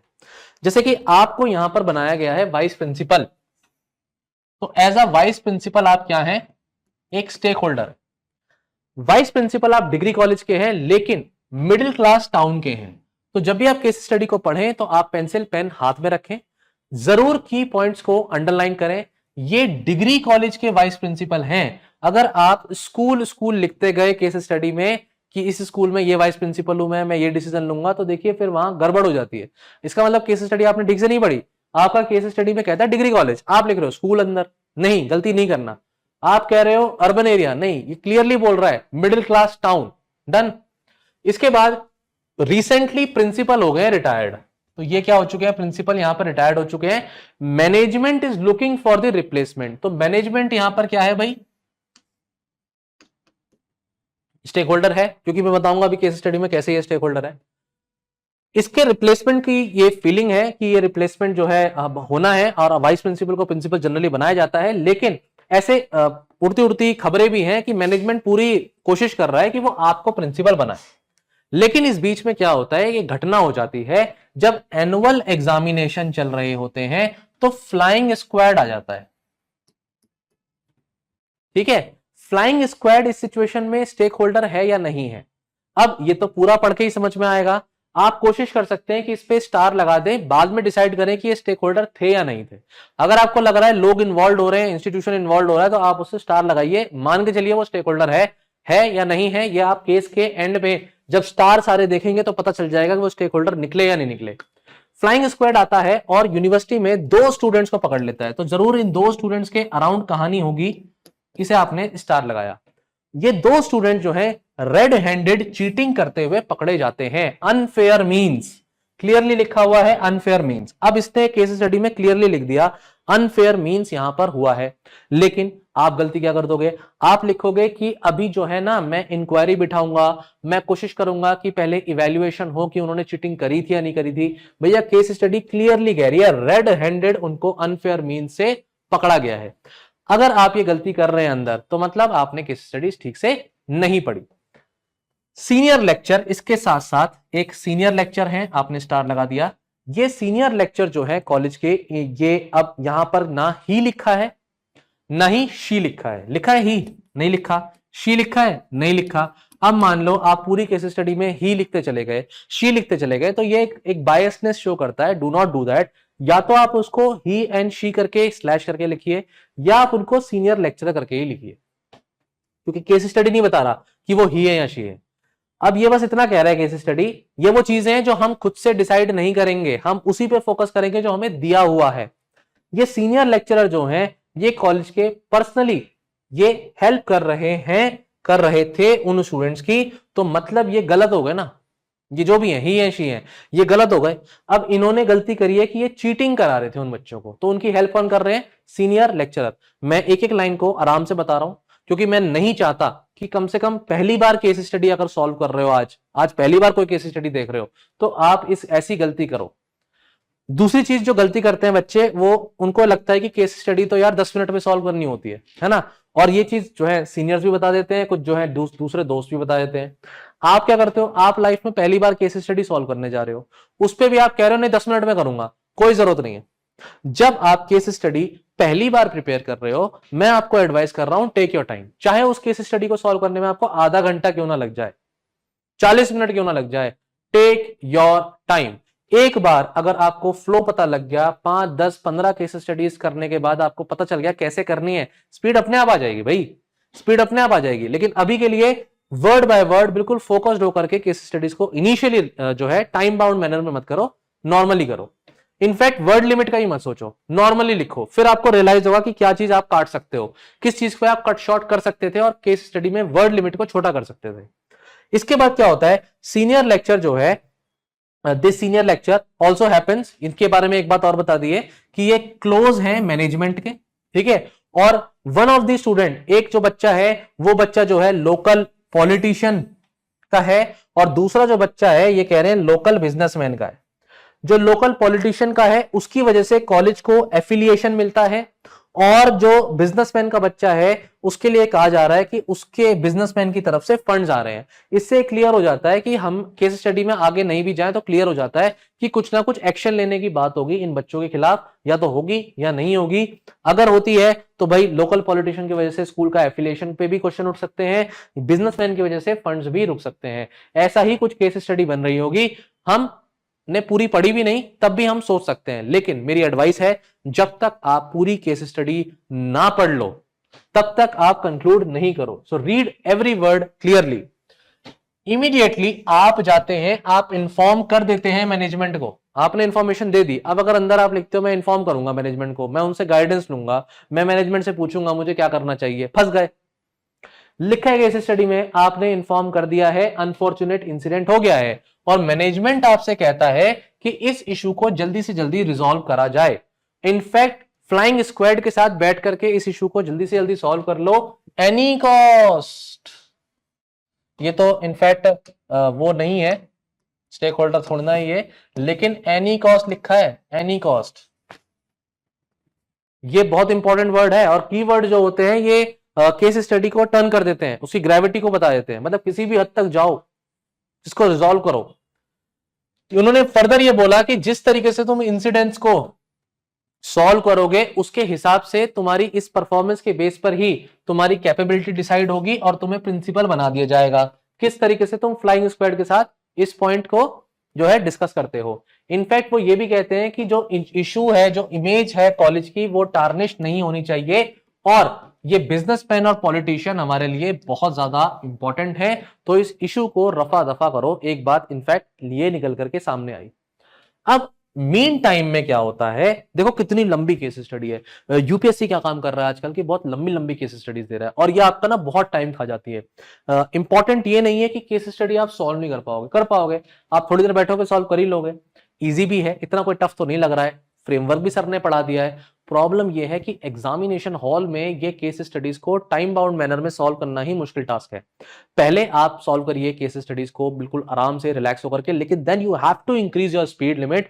5, 10, 15 केस स्टडीज करने के बाद टाइम बाउंड मैनर में एग्जामिनेशन हॉल में जैसे आप बैठोगे, बिल्कुल फिर आप 6 केस स्टडीज एक साथ आपको एग्जाम से पहले लिखनी पड़ेगी। तो मेरी एडवाइस है जो मेंस लिखने जा रहे हैं, आप प्रैक्टिस फिर इसी तरीके से करिएगा कि एक केस स्टडी नहीं, स्टार्टिंग में ठीक है, लेकिन बाद में आप फुल लेंथ टेस्ट जरूर दीजिए। और इसीलिए हमने क्या काम किया है, हमने वो इनिशिएटिव रखा है कि 5 जुलाई को आप आइए और आप यहां पर आकर के टेस्ट दीजिए, जो भी स्टूडेंट्स मेंस लिखने जा रहे हैं।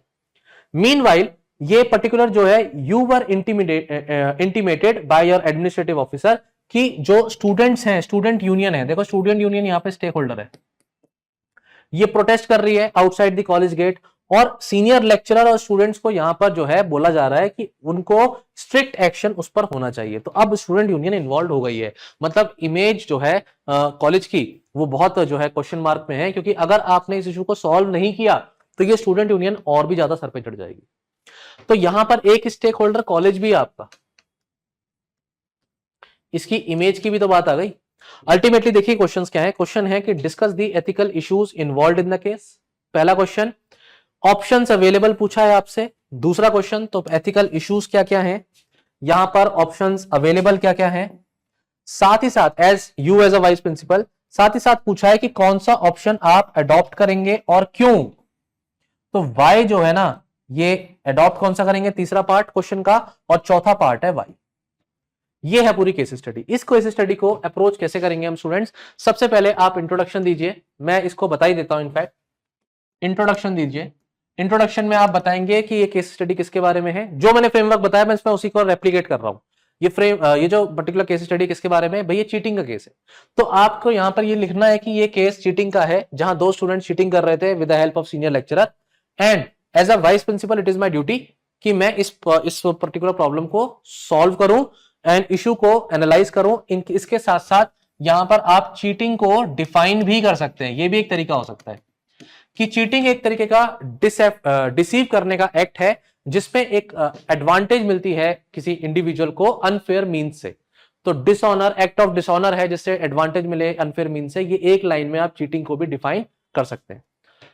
इसमें स्टूडेंट्स अब आपसे क्वेश्चन जो है पूछा गया है एथिकल इश्यूज क्या है। अब यहां पे स्टेक होल्डर लिखना पूरे डिटेल में और diagram banana, flowchart banana, it is not advisable.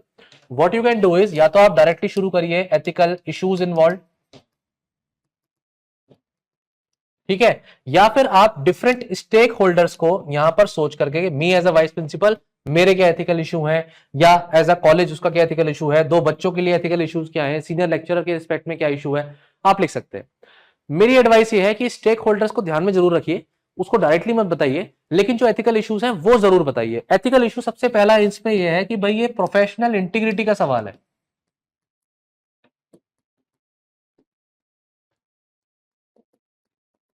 जो सीनियर लेक्चरर है उसने अपने प्रोफेशन की इंटीग्रिटी नहीं रखी। टीचर का काम है भाई पढ़ाना और सच्चा रास्ता दिखाना, लेकिन वो खुद ही चीटिंग करा रहे हैं। प्रोफेशनल इंटीग्रिटी ये एक इशू है। डायलेमा दो तीन ऑप्शंस के बीच में होगा, डायलेमा नहीं पूछा है आपसे, आपसे इशू पूछा है। दूसरा इसमें जो क्लियरली निकल के आ रहा है कि भाई ये इशू है इंपार्शियलिटी का। क्या इंपार्शियलिटी है भाई, कुछ बच्चों को एडवांटेज मिलता है चीटिंग करने से, तो बाकी लोग जो ऑनेस्टी से पेपर दे रहे हैं उनको तो डिसएडवांटेज मिला ना। एक लाइन में एक्सप्लेन कर दीजिए। तीसरा है भाई स्टूडेंट्स, इसमें यहां पर प्रोफेशनल एथिक्स का क्वेश्चन है।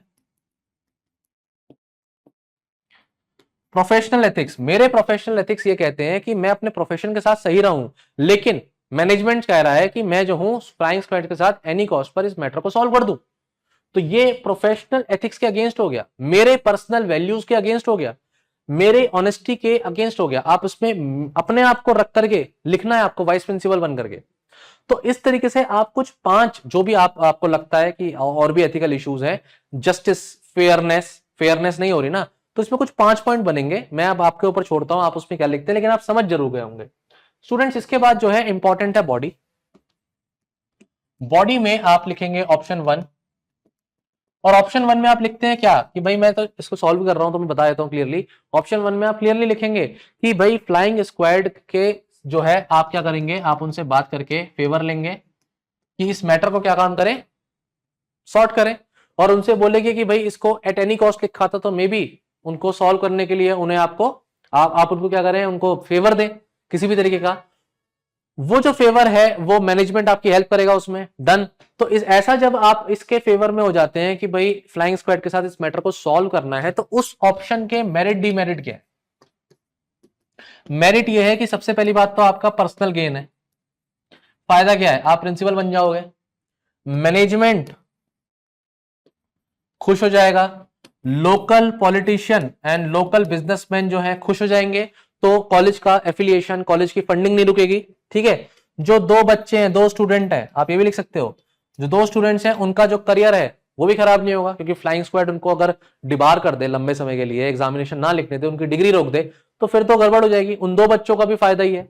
लेकिन डीमेरिट क्या होता है फेवर लेने से, फेवर लेने से डीमेरिट ये निकल के आता है कि आपकी अंतरात्मा तो आपको बोलेगी ना आपने गलत काम किया है। तो ये यहां पर आता है क्राइसिस ऑफ कंसाइंस या कॉन्शियस क्राइसिस ऑफ कॉन्शियस ये आप पढ़ते हो अपने सेक्शन ए में डिटेल में थ्योरी में। अब देखिए ये इस चीज को आप यहां लिखते हो। क्राइसिस ऑफ कॉन्शियस ये कहती है कि भाई आपके अंतरात्मा नहीं मान रही है, आप नहीं, आपने कोई एक्शन तो ले लिया, दबाव में आके लिया, चाहे आपने अपने आप को पर्सनल गेन के लिए लिया, लेकिन अब आप अनरेस्ट महसूस कर रहे हो क्योंकि आपको पता है आपने गलत किया, राइट। इसके अलावा इसका फेवर तो आपने करा दिया चलो इनका, लेकिन what about student union? Student union तो यहां पर प्रोटेस्ट कर देगा ना, वो प्रोटेस्ट करेगा तो कॉलेज की जो इमेज है वो लॉन्ग टर्म में टार्निश हो ही जाएगी। और हो सकता है कि इस पे एक पॉइंट और आता है कि भाई स्टूडेंट्स का जो ट्रस्ट है, जो बाकी स्टूडेंट्स का मैनेजमेंट के ऊपर जो ट्रस्ट है वो टूटता है। क्लियर? देखिए मेरिट डिमेरिट बिल्कुल सामने दिख रहे हैं। इसके अलावा और क्या ऑप्शन है भाई? दूसरा ऑप्शन आप लिखेंगे, ऑप्शन नंबर 2 है, आप बोलेंगे स्ट्रिक्ट एक्शन होना चाहिए। तो अब मुझे समझाने की जरूरत नहीं है कि आपका इसमें मेरिट डिमेरिट क्या रहेंगे, आप समझ गए होंगे। एंड डेफिनेटली उस पर आप मेरिट डिमेरिट बता देंगे कि आपका जरूर नुकसान हो सकता है, आपकी जॉब जा सकती है, लिखेंगे आप उसमें, ठीक है ना। बट कॉलेज की इमेज बचेगी, ट्रस्ट बिल्डअप होगा, ये उसके फायदे हैं। ऑप्शन एक, कुछ स्टूडेंट्स ऐसे भी होंगे जो इसमें बोलेंगे ऑप्शन 3 ले लेंगे सर, वो है मिडिल पाथ, बीच का रास्ता। हमें तो यही सिखाया गया है, यूपीएससी भी यही चाहता है कि हम एक्सट्रीम्स पे ना रहे, बीच का रास्ता ले लेते हैं। बीच का रास्ता ये है कि फ्लाइंग स्क्वाड से बोलेंगे भाई आप जाओ अपने घर, मैं फिर एक इंटरनल कमेटी बना दूंगा, इंटरनल कमेटी में उन बच्चों को मैं बचा लूंगा, स्टूडेंट्स जो है। सीनियर लेक्चर को भी इस पे, वैसे मेरिट डिमेरिट में आप ध्यान रखिएगा, सीनियर लेक्चर के बारे में भी लिखिएगा कि उन्होंने गलत किया है, तो इससे क्या हो सकता है कि बाकी लेक्चरर को भी यहां पर मौका मिले कि वो क्या काम करें, वो भी दूसरे बच्चों को चीटिंग कराने लगे और पैसा लेने लगे। तो ये इसमें क्या होगा, एक कैटास्ट्रॉफिक, एक डोमिनो इफेक्ट क्रिएट हो जाएगा। ये आप रास्ता चूज करें, ऑप्शन नंबर 3। इससे बच्चे भी बच जाएंगे, मैनेजमेंट भी बच जाएगा, प्रिंसिपल भी मैं बन जाऊंगा, और लोकल पॉलिटिशियन बिजनेसमैन भी बच जाएंगे, और फ्लाइंग स्क्वाड को भी भेज देंगे। ये मिडिल पाथ हो गया। और फिर इंटरनल कमेटी बिठा दी है, ये बोल करके कि मैं स्टूडेंट यूनियन को भी शांत कर दूंगा। देखिए ये ऑप्शन तो है, चूज आप करें ना करें, लेकिन एज योर मेंटर मैं नहीं चाहूंगा कि आप लास्ट में फाइनली इस ऑप्शन को सेलेक्ट करें। ऑप्शन लिख जरूर सकते हैं, लेकिन आपने चूज नहीं किया। ऑप्शन लिखिए, कोई दिक्कत नहीं है, मिडिल पाथ लिखिए, लेकिन ये चूज नहीं करना है। क्यों? क्योंकि चीटिंग को आप यहां पर एक्सेप्ट नहीं कर सकते। आप ये नहीं कह सकते कि भाई चीटिंग को मैं यहां फेवर कर रहा हूं, दिस इज नॉट एक्सेप्टेबल। एक बच्चे बोलेंगे कि सर मेरे को एक ऑप्शन और लग रहा है कि मैं जो है गाइडेंस ले लूंगा अपने सीनियर्स से। अब क्योंकि वो बाकी केस स्टडी में भी लिख रहे होंगे, वो यहां भी लिख देंगे, हर जगह लिखना होता भाई लिखो। कौन है सीनियर यहां पर? जो प्रिंसिपल थे वो रिटायर हो चुके हैं, वो आपके, आप वाइस प्रिंसिपल, उसके ऊपर कौन है? मैनेजमेंट है। मैनेजमेंट खुद कह रहा है भाई तुम जो है इसको एट एनी कॉस्ट जो है सॉल्व कराओ इस मैटर को। तो स्टूडेंट्स ये आपके ऊपर सवाल उठ जाते हैं कि आप गाइडेंस लेने किसकी जा रहे हो। अच्छा, जिसकी गाइडेंस आप लेने जा रहे हो, आप लिख रहे हो मैं प्रिंसिपल जो रिटायर हो चुके हैं उनकी गाइडेंस लूंगा, तो ये आप लिख सकते हो। लेकिन उनकी जो गाइडेंस है, वो जो आपको गाइडेंस देते हैं, उसमें वो बायस्ड है या नहीं है, ये आपको फिर लिखना होगा कि हो सकता है वो मुझे सपोर्ट करें, हो सकता है वो मुझे सपोर्ट ना करें, लेकिन मुझे सपोर्ट करें, मतलब आप क्या चाहते हो, ये भी आपको लिखना होगा। ठीक है। अब एक जो प्रॉब्लम होती है गाइडेंस लेने में, किसी भी जगह आप बोलो सीनियर से गाइडेंस ले लूंगा, इसमें जो एक लिमिटेशन होती है, जो हमेशा डिमेरिट में आता है, वो है कि आप अपनी लीडरशिप की क्वालिटी को यहां पर खो देते हो। जब आप सीनियर से गाइडेंस ले रहे हो तो फिर आपकी लीडरशिप क्वालिटी यहां पर स्टेक पे आ जाती है। दैट इज वाई, और इस ऑप्शन, इस वाले पर्टिकुलर केस स्टडी में तो अप्लाई भी नहीं होता ये ऑप्शन, क्योंकि सीनियर एक्चुअली कोई है नहीं। लिख सकते हो भाई रिटायर्ड जो है उनसे बात कर लेंगे, लेकिन फिर उसमें कुछ कंक्लूसिव निकलेगा नहीं। ठीक है, या तो वो पोजीशन में होते तब जरूर हो सकता था। तो ये आपके मोटे मोटे ऑप्शंस हैं, एंड देन इसमें आपको लिखना होगा ऑप्शन चूज। तो आपने कौन सा ऑप्शन चूज किया? मेरी एडवाइस यही है कि आप ऑप्शन 2 को चूज करें, कि स्ट्रिक्ट एक्शन आप इसमें लेंगे। स्ट्रिक्ट एक्शन लेने पर अब आपको वाई बताना है, तो ऑप्शन चूज कर लिया, why you are choosing the option, ये एक बड़ा सवाल है और इसका जवाब आपको जो है देना होगा। अब वाई जो रीजनिंग देंगे ना आप स्टूडेंट्स, ये रीजनिंग ही बहुत इंपॉर्टेंट है। अब इस रीजनिंग में आप क्या क्या बातें लिख सकते हैं, देखिए सबसे पहली बात इसमें आप लिखिए इमैनुअल कांत के बारे में, कैटेगोरिकल इंपेरेटिव। अब जो मैंने पढ़ाया है वही चीज मैं देखिए कैसे अप्लाई कर रहा हूं। कैटेगोरिकल इंपेरेटिव यही बोलता है कि भाई अगर एक आदमी बच्चे से निकल जाएगा तो बच्चे क्या बोलेंगे, चीटिंग तो कर सकते हैं, फिर तो और बच्चे चीटिंग करेंगे। इसके अलावा जो टीचर्स हैं वो भी ये सोचेंगे कि भाई बच्चों को चीटिंग कराओ, पैसे कमाओ, वैसे कॉलेज कुछ नहीं दे रहा, मिडिल क्लास टाउन है, हाईटेक यहां पर इंफ्रास्ट्रक्चर है नहीं। कैटेगोरिकल इंपेरेटिव इमैनुअल कांत का आप यूज करेंगे यहां पर इस आंसर में और अपने अप्रोच को जस्टिफाई करेंगे। दूसरा, आप गांधी जी की अप्रोच को भी ले सकते हैं। गांधी जी क्या कहते हैं कि नॉलेज विदाउट कैरेक्टर, क्या कहते हैं, अगर नॉलेज मिलती है मतलब बच्चों को डिग्री मिल जाती है बट विदाउट कैरेक्टर, आप पूरा लिखेंगे एग्जाम में, शॉर्ट में नहीं लिखेंगे, तो ये तो पूरी की पूरी एक्सरसाइज फ्यूटाइल है ना, बेकार है बिल्कुल, फ्यूटाइल LE, ये तो पूरी की पूरी एक्सरसाइज बेकार है। तो आप देखिए गांधी जी को भी कोट कर पा रहे हैं यहां पर। इस तरीके से आप फिलोसोफर्स को या लीडर्स को या जो भी आप चाहे एग्जांपल्स को यूज करते हैं अपनी अप्रोच बताने के लिए, टॉपिक को, आंसर को, आपके रीजनिंग को जस्टिफाई करने के लिए। तो यही मेरा रीजनिंग थी कि मैं इतनी देर से ये चीजें बता रहा था डिटेल में, और ये सब आप देने के बाद जस्टिफाई करेंगे कि भाई हो सकता है जब मैंने एक्शन लिया वो इमीडिएट लेवल पर तो कॉलेज की रेपुटेशन को हार्म करे, लेकिन लॉन्ग टर्म में तो वो ट्रस्ट को बिल्डअप कर देगा, इससे हमारे कॉलेज का और नाम होगा। देन फोर्थ, मैनेजमेंट के ऊपर स्टूडेंट यूनियन का भरोसा हो जाएगा, इससे स्टूडेंट यूनियन भी बूस्ट होगी और वो ट्रस्ट जब शो करेगी तो कॉलेज बेटर डायरेक्शन में जा पाएगा। देन वो जो स्टूडेंट्स हैं जिन पर जो है फ्लाइंग स्क्वाड एक्शन लेगी, तो आप उसमें लिख सकते हैं कि इसमें एक चीज है कि कोशिश की जाएगी, या आप ऑप्शन में भी लिख सकते हैं कि मिनिमल एक्शन लिया जाए ताकि उनका पूरा साल ना खराब हो, लेकिन एक्शन हो। लेकिन I will not interfere in the decision making of the flying squad, ये मेरी रिकमेंडेशन हो सकती है, क्योंकि एट द एंड है तो वो भी बच्चे गलती कर रहे हैं, तो उनका पूरा साल खराब नहीं होना चाहिए। ये ऑप्शनल छोड़ता हूं मैं आपके ऊपर कि आप लिखना चाहो या नहीं लिखना चाहो, ये डिपेंड करेगा। इसमें फिर आपको ना वाई लिखने के बाद, ये 4-5 पॉइंट लिखने के बाद कंक्लूजन में आपको immediate and long term solutions लिखने होंगे। तो ये इमीडिएट वाले तो आपने लिखी दिए, रीजनिंग भी दे दी। लॉन्ग टर्म में जो मैंने आपको बातें बताई थी आपको लिखनी होंगी कि फ्यूचर में ऐसे इंसिडेंट्स ना हो, उसके लिए टीचर्स की एथिकल ट्रेनिंग होनी बहुत जरूरी है। स्टूडेंट यूनियन को कॉन्फिडेंस में लेना जरूरी है कि वो मैनेजमेंट पे ट्रस्ट करे और इस तरीके से हंगामा ना करे, ये भी तो जरूरी है, लॉन्ग टर्म में इसके लिए डिस्कशन हो।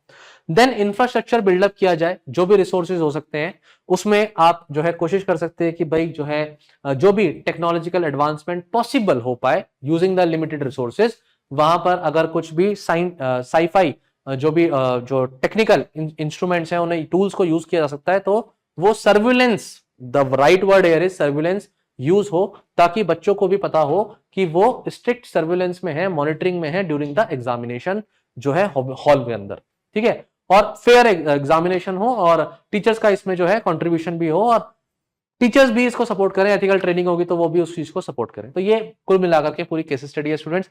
इस केस स्टडी को डिस्कस करने के साथ मुझे लगता है कि आपको एक फेयर आइडिया आ गया है कि केस स्टडीज कैसे सॉल्व करते हैं।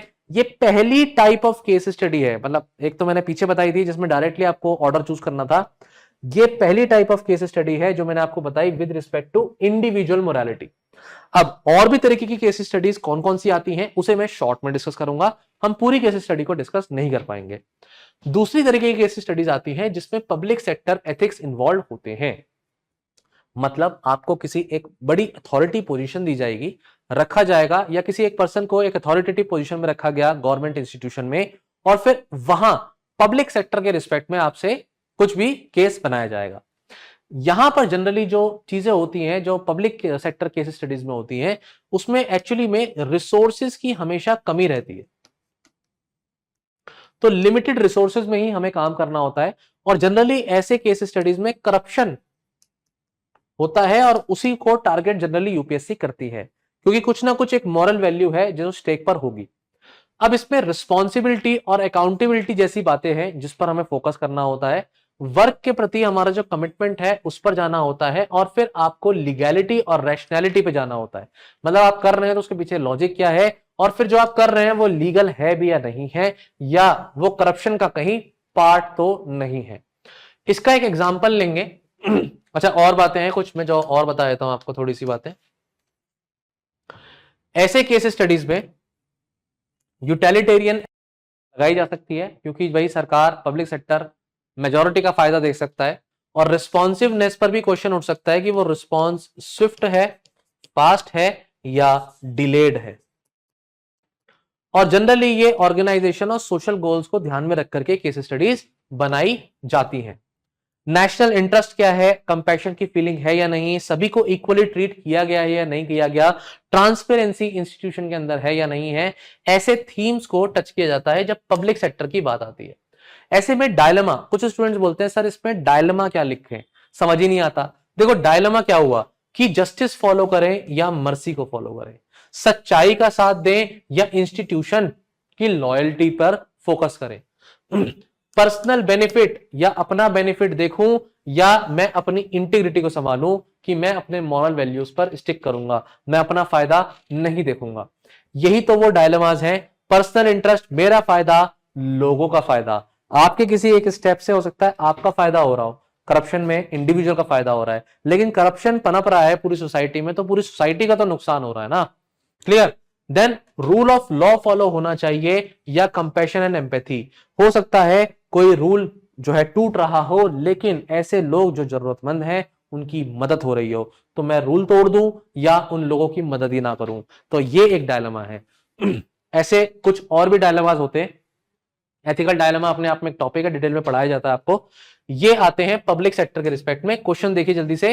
ये क्वेश्चन 2022 का ही है, जिसमें एनवायरमेंट पॉल्यूशन कंट्रोल बोर्ड, इस पर आपकी नियुक्ति हुई है, अपॉइंटमेंट हुई है। तो फिर पूरा का पूरा जो सॉइल पॉल्यूशन या एनवायरमेंटल क्लियरेंस, इंडस्ट्रीज का एनवायरमेंटल क्लियरेंस होगा, नया क्लियरेंस निकालने के लिए आपने जो डिमांड रखी है, उसमें बहुत से लोग हैं जो आपके अगेंस्ट हैं, आपको धमकी भी मिल रही है। इस तरीके का कुछ केस स्टडी था जिसमें आपको एक पब्लिक सेक्टर का हेड अपॉइंट किया गया था। ठीक है, तो ऑप्शन आप देख ही रहे हो, इसमें क्लियरली आपसे पूछा है कि भाई क्या ऑप्शंस अवेलेबल हैं, क्या सिचुएशन है, क्रिटिकली एग्जामिन करना है ऑप्शंस को जो आप लिख रहे हो, उसके मेरिट डिमेरिट क्या है, फिर कौन सा जो है टाइप ऑफ मैकेनिज्म आप चूज करेंगे कि जो भी आप सजेशन दे रहे हैं उसमें एनवायरमेंट कंप्लायंस होती है या नहीं होती, एंड अल्टीमेटली एथिकल डायलेमास। बहुत लंबा केस स्टडी, और क्वेश्चंस भी एक या दो नहीं है, 4 क्वेश्चन है, तो 5-5 नंबर आप लगा लो इन सबके, तो आपको सारे पार्ट्स का आंसर करना है लिमिटेड स्पेस में। देयर इज नो स्कोप कि आप एक्स्ट्रा पॉइंट्स और एक्स्ट्रा फैक्ट्स इसमें कोट कर पाए, क्योंकि 4 क्वेश्चन है। ठीक है, तीसरे तरीके की केस स्टडी आती है स्टूडेंट्स, जो बताती है प्राइवेट सेक्टर के बारे में। अब प्राइवेट सेक्टर के साथ क्या इशू होता है, प्राइवेट सेक्टर एक ही तरफ, एक ही डायरेक्शन में सोचता है, और वो डायरेक्शन होती है प्रॉफिट की।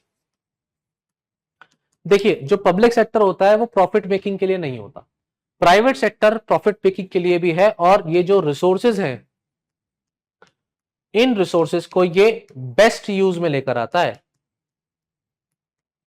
तो मतलब एफिशिएंसी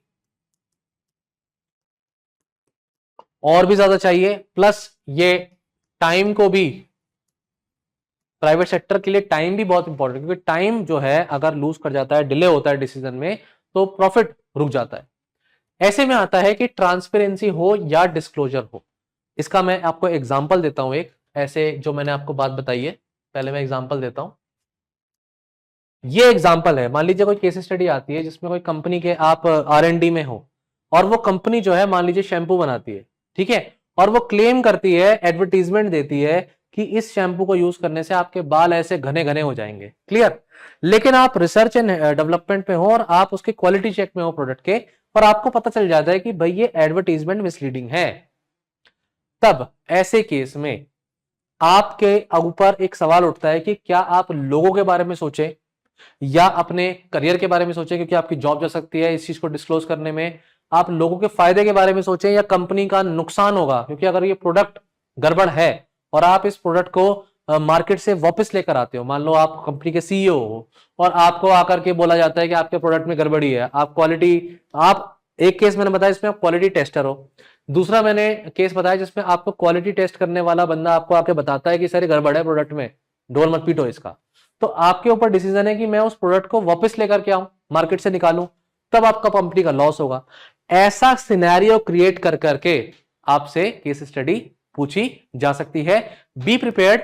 देखो, जब एक बार इस तरीके की केस स्टडी को आप सॉल्व कर लोगे, अपने हाथों से लिख लोगे ना, तो जब सिमिलर काइंड ऑफ सिचुएशन आएगी, अब बाल खराब हो रहे हैं, कहीं हेल्थ खराब हो रही होगी, कहीं किसी पर्टिकुलर प्रोडक्ट में कोई इंग्रेडिएंट खराब होगा, तो आपको ना कॉन्फिडेंस आ जाता है कि सर मैं ऐसी केस स्टडी तो एक बार प्रैक्टिस कर चुका हूं, अब अगर मुझे दोबारा कुछ इस तरीके की सिचुएशन दोगे तो I know what are the dilemmas associated.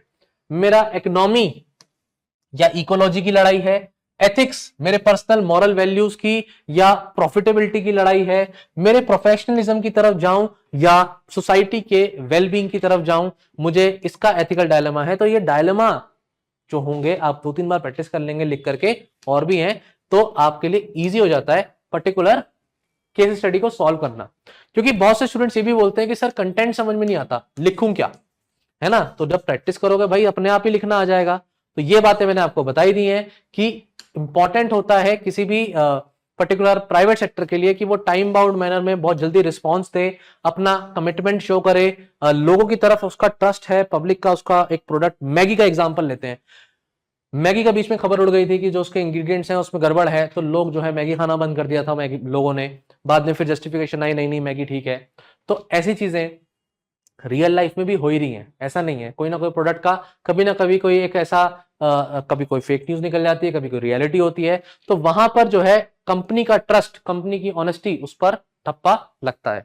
अब जैसे इसमें स्टॉक मार्केट में बोलूं तो जो ग्रुप है, एक बहुत बड़ा फेमस ग्रुप है, जिसके कुछ जो है रिपोर्ट सामने आई तो उसके शेयर मार्केट में लॉस होने लगा, जो शेयर है वो गिर गया। तो ऐसे एग्जांपल है। देन आपका private sector definitely efficiency, economy और इफेक्टिवनेस तीनों को सोचता है। ऐसे में केस स्टडी बनाते हुए ये 3 E's का आप एक वेन डायग्राम बना सकते हो कि यहां पर होता है ये पर्टिकुलर प्राइवेट सेक्टर और इस पर हमें फोकस होना चाहिए। तो मे भी किसी केस स्टडी में अगर वेन डायग्राम बना पाओ तो आप बना सकते हो। तीसरा समझ में आया आपको केस स्टडी। चौथे तरीके की केस स्टडी होती है अप्लाइड। अप्लाइड में आप इकोलॉजी एनवायरमेंट लगा लीजिए, ठीक है। अप्लाइड केस स्टडी में एनवायरमेंटल एथिक्स जैसे मैं बोल रहा हूं, तो एनवायरमेंट में आपका इकोलॉजी एंड डेवलपमेंट या फिर प्रॉफिटेबिलिटी एंड सस्टेनेबिलिटी।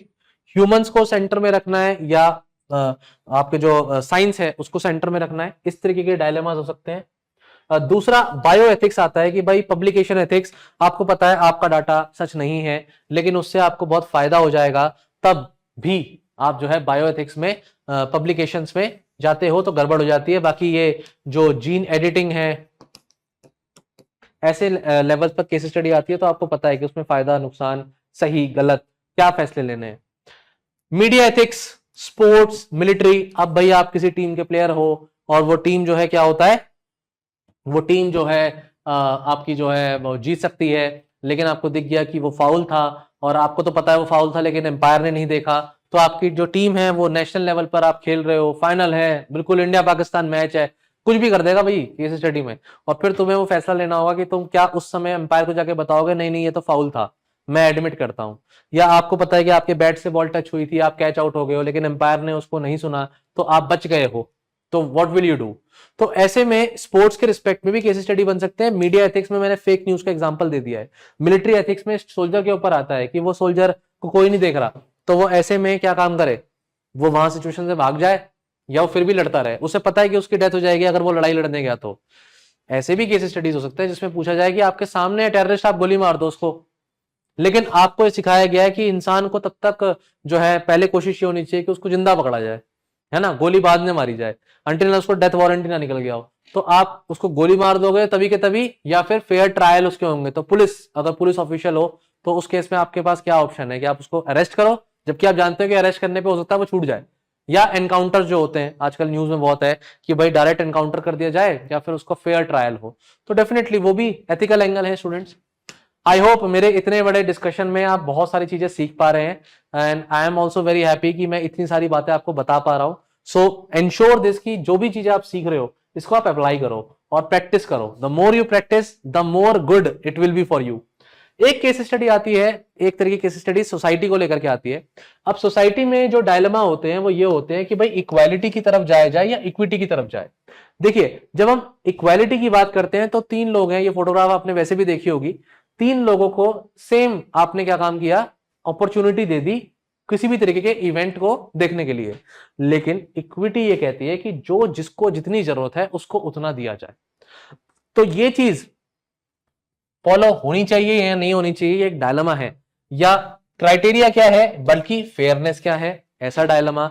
सोसाइटी के इश्यूज में ट्रेडिशनल वैल्यूज हैं या मॉडर्न डेमोक्रेटिक वैल्यूज हैं, इनमें से क्या सही क्या गलत।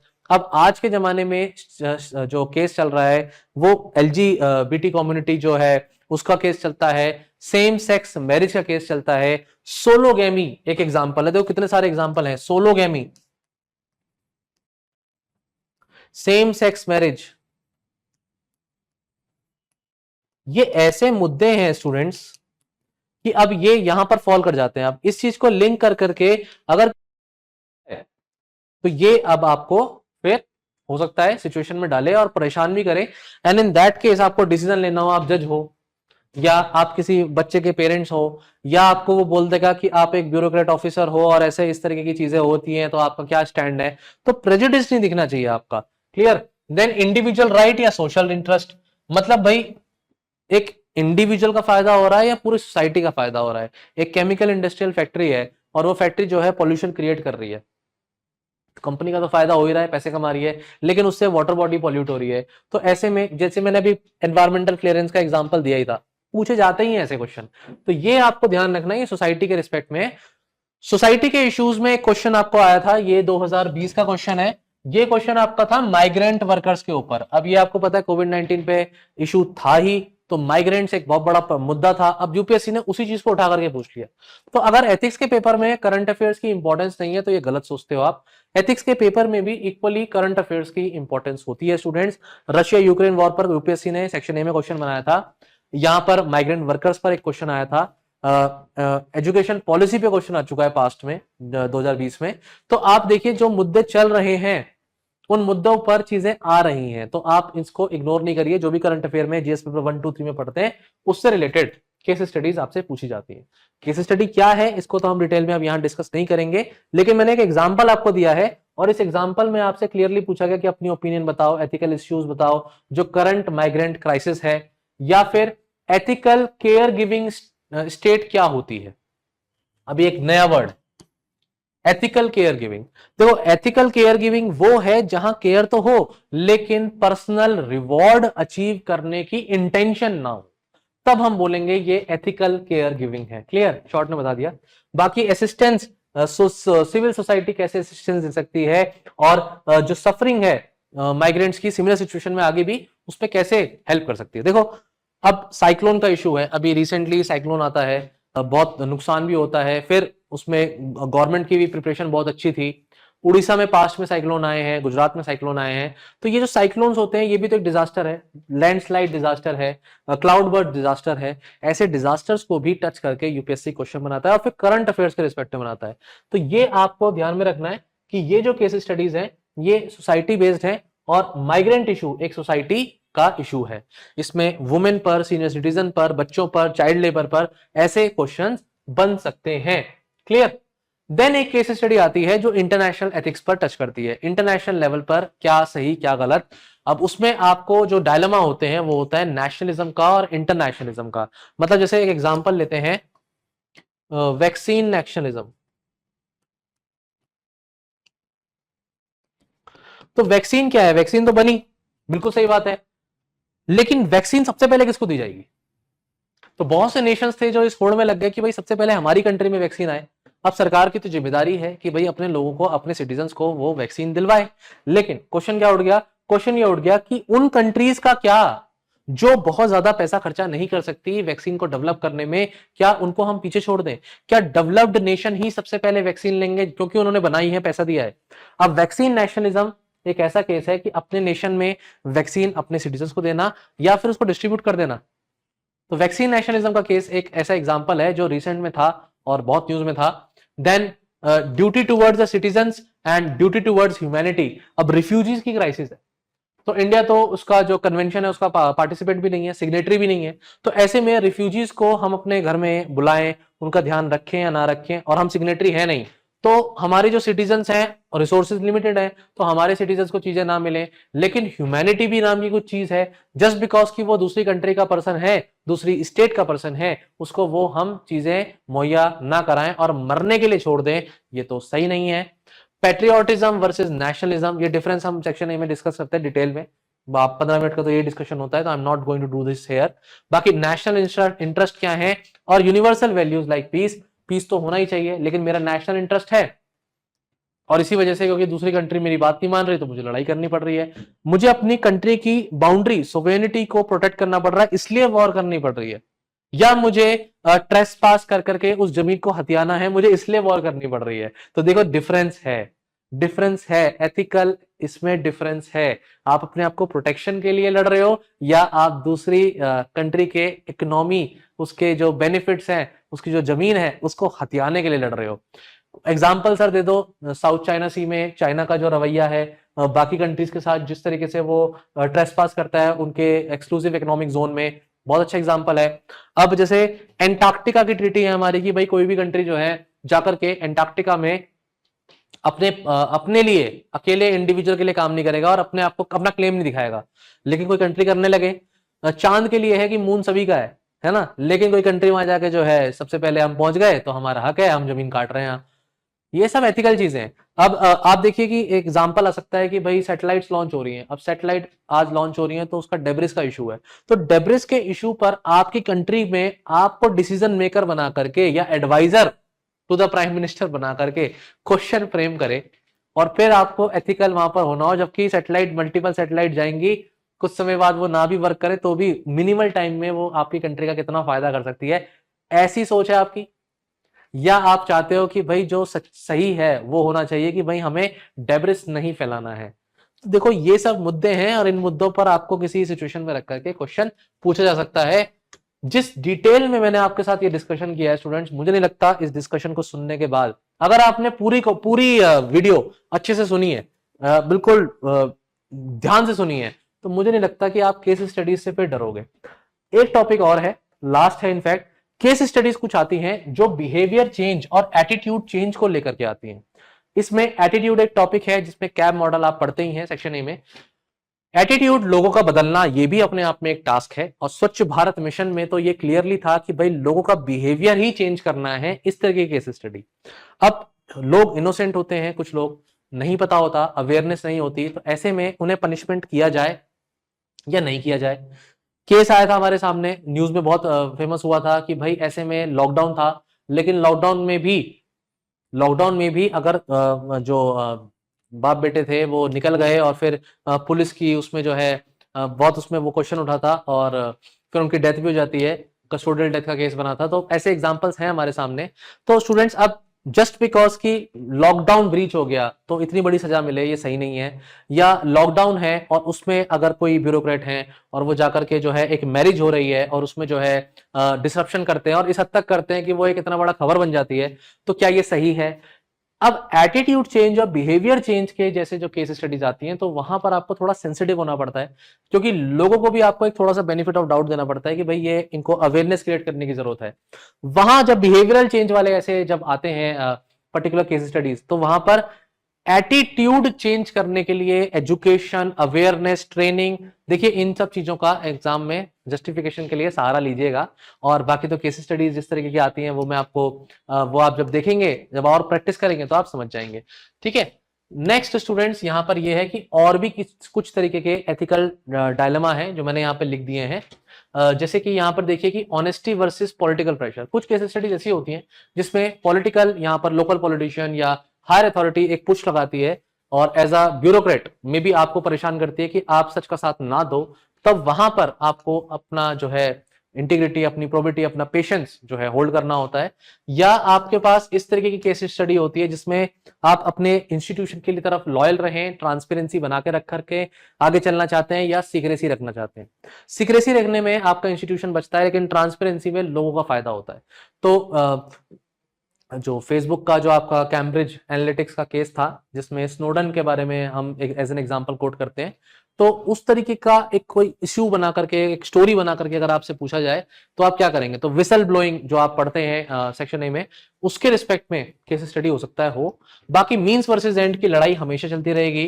टीलियोलॉजिकल डियोंटोलॉजिकल अप्रोच, इसमें जेरेमी बेंथम है या फिर दूसरे इमैनुअल कांत है, आप किसको आगे रखते हैं, एरिस्टोटल के वर्च्यूज को रखते हैं, ऐसी केस स्टडी। तो मीन सही है, एंड सही है, ऐसे पर्टिकुलर केस स्टडीज जहां पर ये डायलेमा होता है, एक्सटर्नल अकाउंटेबिलिटी है या इनर रिस्पॉन्सिबिलिटी, जब तक सर पे कोई नहीं चढ़ेगा तो हम जो है ये काम ही नहीं करेंगे, जब तक विजिलेंस नहीं होगा हम काम नहीं करेंगे, लेकिन मेरी तो रिस्पॉन्सिबिलिटी है कि मुझे ऑफिस टाइम पे सुबह 9 बजे आना ही है, चाहे मेरे सीनियर्स इसको नोटिस करें या ना करें। My job is to come at 9 AM in the office.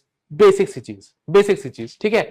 Swift response है या फॉलोइंग एसओपी फॉलो करूंगा तो इसमें डिले होंगे, और इसमें डिले होंगे तो किसी को अगर आपको पकड़ना था, कोई टेररिस्ट है कुछ है तो वो भाग जाएगा, लेकिन स्विफ्ट रिस्पॉन्स ले लूंगा अभी, बाद में देखेंगे प्रोसेस क्या है, तो इसमें भी फायदा हो सकता है, नुकसान हो सकता है, ऐसी चीजों पर भी क्वेश्चन बन सकते हैं। आप तैयार रहिए। बहुत सारे एथिकल डायलेमास तो मैंने यहीं पढ़ा दिए हैं आपको topic by topic. I think मेरे एंड पर मैंने आपको डिटेल एक एनालिसिस दी है कि केस स्टडीज कैसे सॉल्व करते हैं मेरे students. My best wishes to all of you who are giving the exam 2023 mains. इस वीडियो से आपको बहुत कुछ सीखने को मिलेगा, 2024 का एग्जाम भी दे रहे हैं तब भी सीखने को मिलेगा।